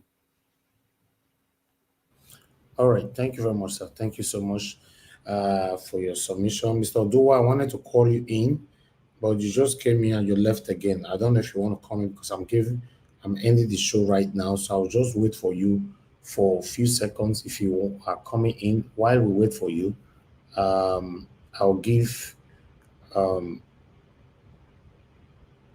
Mr. Jonathan 2 minutes to speak to us. Okay, you're already here. Mr. Jonathan, thank you. You know if you get the 2 minutes again, novice. You know. Mr. Odua, I will give us a final submission. 4 minutes, sir. Hello. Go ahead, sir. 4 minutes. Thank you. I thought we said we want to close just now, so that is why.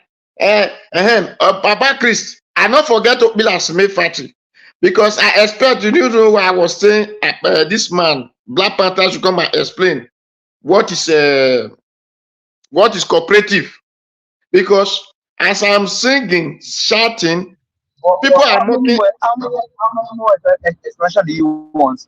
We have explained to you about this area. We are talking about it. Hello. Okay, you can use the other 2 minutes and explain what is cooperative for me, so that if I have any other thing to suggest, so that I can say, or 1 minute, so that I can use the other minute to respond. Thank you. So you are here. You are also. You tell me what is cooperative.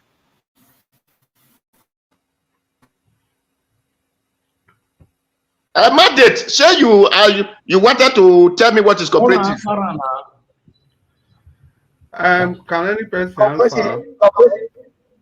Cooperative, in what term are you looking for? Let me understand your question properly before I answer you, so that we don't go back and forth. There are people. They say those people. They say those companies cooperative company. Those people are working. They are cooperative group. They are cooperative. That is why I want to understand cooperative and what is the use. Cooperative. So when you talk about cooperative, right? Think about a company. Do you want me to jump in? Okay, go ahead.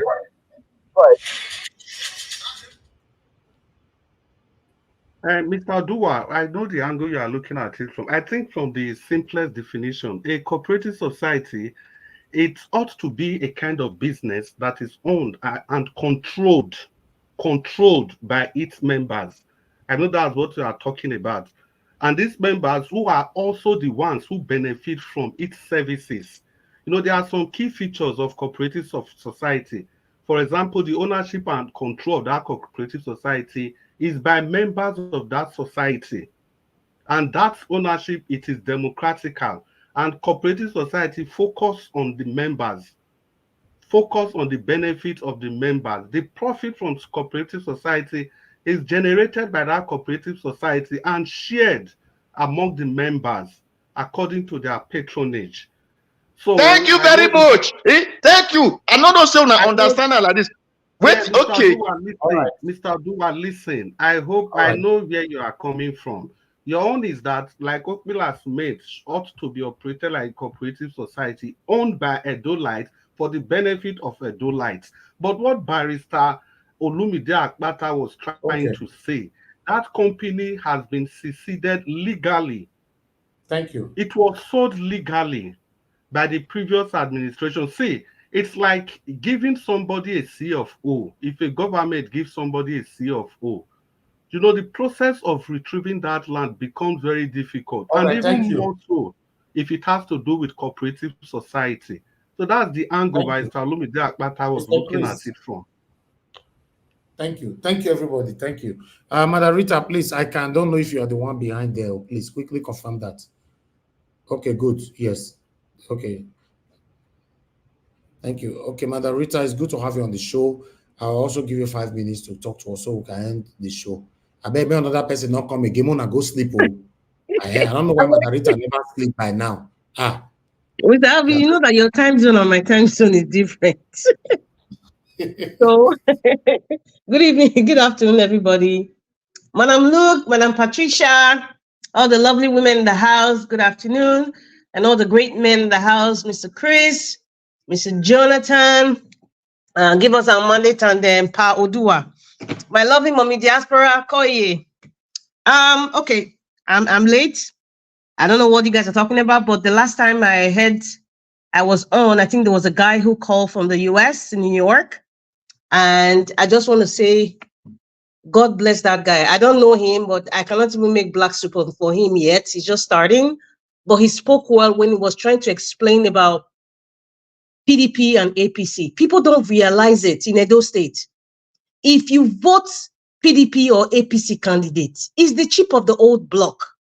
It is the chip of the old block. However, I have stated this before, those people who are supporting Naswe Godalo against Olumide Akpata, they know very well that Olumide Akpata is the best candidate to change the status quo in Edo State. But they are selecting Naswe Godalo based on Edo Central, based on Esan, it is Esan's turn. And that is a very wrong precedence to even select somebody that is going to rule your state. I mean, and then they not give you the yardstick that, oh, he has a very intimidating resume. Oh my goodness. Come on. Sometimes, you see this tribal thing, I think it has destroyed Nigeria. It has destroyed the psyche of people. It has destroyed the way, the criteria in which people can select their leaders. They don't see anything apart from my brother. They don't see anything apart from I'm Beni, I'm Ishan, Akoko Edo, or I'm Edo Nuts. They just don't see past that. Forgetting that even this their so-called brother, he might have dirty, stinking linen in his closet that we introduce to his administration. They don't care about that. So when that person comes now, they're all singing woof woof. They're all singing woof woof. They don't realize something. Atiku, Mikano, coming all the way from Dubai, is going to be part and parcel of PDP. The man from Bodilon is going to be part and parcel of APC. And you people are still struggling between Labour Party and APC or PDP, and you call yourself obedient. I dare say, like I've always said it, those of you who are supporting APC or PDP in any capacity, you are never obedient. Yes, you were never obedient. Never. Obedient is not Labour Party.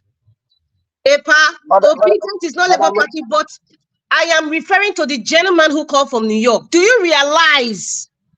Some people, see, we need to educate people. That is what, some people don't know what they're doing. You need to realize that if you pick PDP, Atiku is going to campaign. Atiku that you people were shouting, Mikano, Mikano, Mikano, is the same PDP APC that's been ruling since 1999 till date. Where have Edo State gone? Why can't you guys pick somebody different that is even the man for the job? I'm not even going to go into the ladders of the present administration right now in Edo State, but I'm talking now on party basis now. On party basis, tell me one single thing that will be different from what the PDP man that is there now and the one that is potentially hoping to come. Or is it the APC? Oh, what? Seriously, people, let me just tell you, Edo people, if you know you want to go by tribal lines, good luck to you. Good luck, good luck, good luck. But if you know that you want good governance, if you know that you want a change, if you know that you want to break the wings of all those orgas, the so-called orgas in APC and PDP, if you know that you want somebody who is close to the people, somebody who is understanding, somebody who loves where he comes from, he's proud of where he comes from, he dresses from where he comes from. My dear people, please select Labour Party, select Osaibovo Akpata as your governor of Edo State. I kid you not. I kid you not. Edo State, you know you guys are the heartbeat. You need to start making those changes now so that other states will follow suit. Because Abia State is not disappointing. It's the best governor today, unchallenged. So far, unchallenged. Anybody can call other governors of any state that is doing something as great as what Abia State is doing, Dr. Alex Oti is doing. Unchallenged. And fortunately, he's from the Labour Party. So they have Abia people. They were so smart to kick out the oligarchy of the APC and the PDP. And there you are, they have a good result. That's going well for them. Why can't Edo people replicate it? What is the problem? What is this thing about Edo North, Edo Central, Edo South? What the hell is that? You guys, it's either you are picking, please let me speak. It's either you are picking Mikano or Agbado. If any of you pick APC or PDP in Edo State, that is the plain truth for you. And those of you from other parties, Accord, AMPP, YPP, or whatever, please, if you know what's good for you, don't make any deal with APC or PDP. Don't even try it. Don't make it, because you are destroying your political career going forward. So if you have to merge with Labour Party. That is my message for other parties, because I know that with all the good candidates from other parties, they can come and join the Labour Party and make Edo State greater than what it is today. Thank you very much. Your second part was, I think, about the churches in Nigeria. Mr. Elvis, you put something, I just read it, but I didn't listen to what was going on. But he said many churches in Nigeria are set up for just business purposes. A bishop laments. Is the truth now? It's not rocket science now. Come on now. We just discussed something very similar yesterday. All these big pastors, they put most of their money in Panama. They are settled for life. Meanwhile, the congregation are shouting that the Geo, Mommy Geo, and it's my church. I see the psyche of Nigerians is messed up when it comes to serving God. The psyche of Nigerians is messed up. They don't even understand what it is to serve God. They cannot even recognize when God is using a messenger to speak to them. They don't recognize it, because what they recognize is how big your church is, the little money you can get, and it ends there. The bigger the church, the bigger the branches, the bigger the heightened way of believing that this is the real servant of God. Of course, nobody can tell me, this person is the true servant of God. No, because there are so many wolves in sheep's clothing in Nigeria, and all in the body of Christ. There's a lot of them in every denomination. And it would be unfair for me to say entirely all of them. I would just say maybe 1%, 1% of the real churches are actually serving God. Thank you, Mr. Elvis. This one, 5 minutes just reached just now. I didn't even say anything. No. Okay, thank you. Madam, not be 5 minutes you take talk. You talk for 8 minutes, madam. Mr. Elvis, is that your clock? Maybe it's from China, but that clock doesn't tally with the regular one. I don't understand. We will get 30 seconds. No, you not call me. Mr. Jonah, who they call me? Now me, everybody will get 30 seconds to take round up, because different perspective don't they come out now. I beg. Not they, nobody, not they. Me myself, I want to say Mr. Elvis now, they play partiality. You go use 30 seconds to round up. Mr. Abdul, thanks for coming in. Please talk to us. You have 4 minutes, sir. Okay, thank you, my Nigeria. Good evening. Good evening, sir. Everybody in the panel. I was listening to you. I just came because of one thing. See, let me tell Edo State something. I always say this. We are the problem of ourselves, most of us. Because why I say this is this. You are in Europe, good country.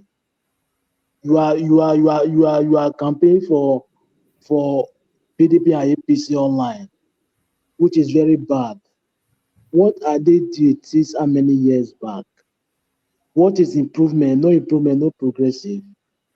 You are in Europe, enjoying good light, 24 hours, enjoying good road, employment everywhere, yakpa. But you are campaigning for people that they did not achieve anything for how many 24 years back. What a shame. We are the problem of ourselves, most of us. Tribalism and religion has scattered us. Yes, look at Edo State. There is nothing in Edo State. People are there are suffering. Look at changes now in Abia State. Alex Oti is the only Labour Party governorship for the whole Nigeria. But look at the difference now. It's only that do difference for right now. Right now, Abia State have electricity. Some part of Abia State have electricity 24 hours. Before 1 year or 2 years, every Abia State we have electricity 24 hours. Most of all, we are the problem of ourselves. Tribalism and other things are scatter us. And we are living in Europe. We're supposed to change that mentality, that mindset. We're supposed to change it. Let us bring somebody that will bring victory for us. Not that this one is closer to me. No, that is not right. Somebody that will deliver Edo State, which is LP, I believe. Olemide, he will deliver Edo State. Let's change party. PDP and APC have failed us for how many years? There is no road in Edo State. There is no light. Imagine you cannot charge your phone unless you go to buy fuel in your generator. Imagine shameless something. After you are in Euro, you are campaigning for PDP and APC. It's very bad of us, understand? That is for that. There is one thing I want to say. I want to remind you people that Nigeria can never be one particular religion. It can never because there is part of Nigeria, like if you go to the west, there is Christian Muslim 50-50. If you go to the south, majority of south, majority that is minority Muslim. But if you go to the west north, they are Muslim. If you go to the northeast, they are 50-50 Christian Muslim. That's why Nigeria can never be one particular religion. Thank you very much. All right. Thank you, sir. Thank you. Everybody has given their submission. Okay, let me give 1 minute round again. I'll just start with Madam Luke, if you're still with us. 1 minute round again. Okay, Madam Patricia, please, 1 minute if you're there.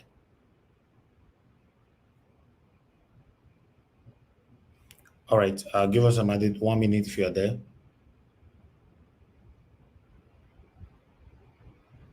All right, Mr. Jonathan, 1 minute if you're there. Yeah, I'm here, Mr. Harris. Yeah, I just want to. 1 minute. Thank you very much. Yeah, let me just briefly, let me just say this. And the caller, the gentleman, one of the panelists that talked about the YPP candidate. Yeah, I think it will bring a fresh and a new perspective to the discussion, and I think it is needed if all we are asking for is change. So if I will agree that what we are asking for is change, it will then be appropriate to have alternatives as well when it comes to the change as well. So because the obvious change that is on the table right now as we speak is Labour Party. So if they wipe the, though after the guy spoke, I briefly tried to search the guy. I couldn't find the guy anywhere. As far as I know it, I couldn't find him anywhere other than the fact that he contested and he won. The guy has not been doing a good job at all. So let him know this. Ed, straight on. He has not been doing a good job for himself. Okay. Thank you, sir. So thank you. Thank you very much. I appreciate it. Thank you, sir. Mr. Chris, your 1 minute, sir. Service, will you allow me? And but I called you before, you didn't answer now. The 1 minute. Okay, hold on. Let Mr. Chris go ahead. Okay, you go ahead now. Go ahead, give us a mandate. 1 minute. Go ahead. Thank you. Well, earlier, Madam Rita was talking about intimidating resume. Don't forget, that some days ago, they said here that the PDP candidate is law firm is one of the best 15 ranking in the world. When we search, it was Bobo. Now that made me to peruse his resume. That resume also allegedly with the Bobo. So don't fall for that. Now, to now crown it all, Edo State, open your eyes, smell the coffee. Barrister Ozaibobo Olumide Apata is the person. Thank you.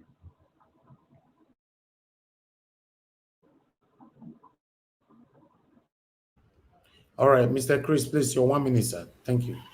Yeah, once again, I think I just have to reiterate this. You see, it kind of beats me hollow when we say somebody is a good candidate, but he decides to contest in a bad party. If you are truly good, you know what the party you know what that party stands for. You know the destruction that party has done to your country, to your state, to your local government. Why not choose a different party if you really want to serve the people? You choose a different party. If you win, so be it. If you don't win, so be it. But why do these people remain in PDP and APC? Because they know that this is the party where elections will be rigged in their favor. Then you tell me that those people, they are good candidates. They're only in that party because of what they stand to benefit, and that's the evil, the undue advantage they stand to benefit. If they really mean well, if they are really good, let them go to other parties that have not been tainted. So in this connection, please, Olumide is a clear change, is a clear departure. The Labour Party is a clear departure from the PDP and the APC. Vote by Stasagbovo Olumide of the Labour Party. Alex Otti has done it. Peter Obi is a shining example. We cannot separate these people from the party they belong to. We cannot also separate the candidates of the PDP and the APC. That is who they are. That is what they represent. All right, thank you. In Benin language, let me just round up. The food that you don't eat, you don't divide it with your teeth. Thank if you. That's a literally translation. Thank you. Thank you. Off your mic. Thank you. All right, Mr. Dua, your 1 minute, sir. Thank you. Papa Christ, thank God say you understand cooperative. And you said it was sold by legal means. It was not Oshomole property. It is Edo State property. Oshomole, we are not even operating with the number of House of Assembly that is supposed to operate on. He divided just like the way Obaseki is doing now. So Oshomole did not consult Edo people before selling out Edo property. So the next person that is coming as a legal man supposed to understand that this man did not consult us.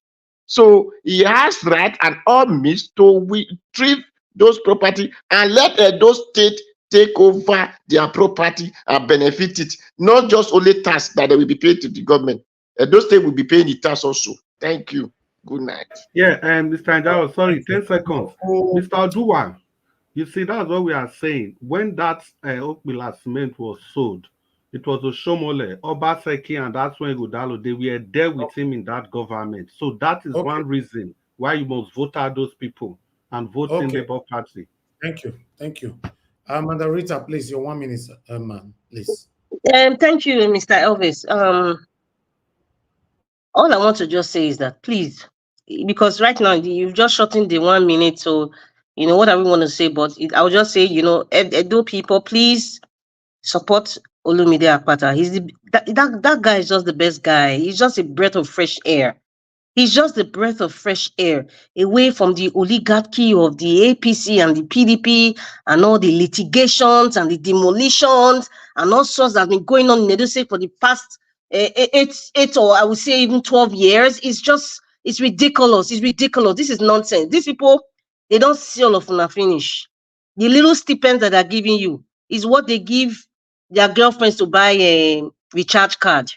Let me use the word allegedly now, before some will say, how do you know they have girlfriends? Allegedly. But I'm telling you, seriously speaking, they give you peanuts, but their children school abroad. They give you peanuts, but they drive the best cars. Their children abroad are in the best schools.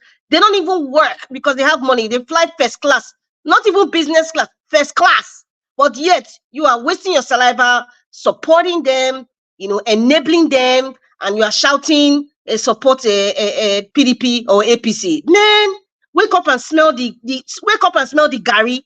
Wake up and smell the price of Gary. Wake up and smell how decimated the roads of Edo State is, how underdeveloped Edo State is. Wake up and smell it, for Christ's sake. Edo people, wake up and smell it. We cannot vote Mikano, we cannot vote Agbado into Edo State again.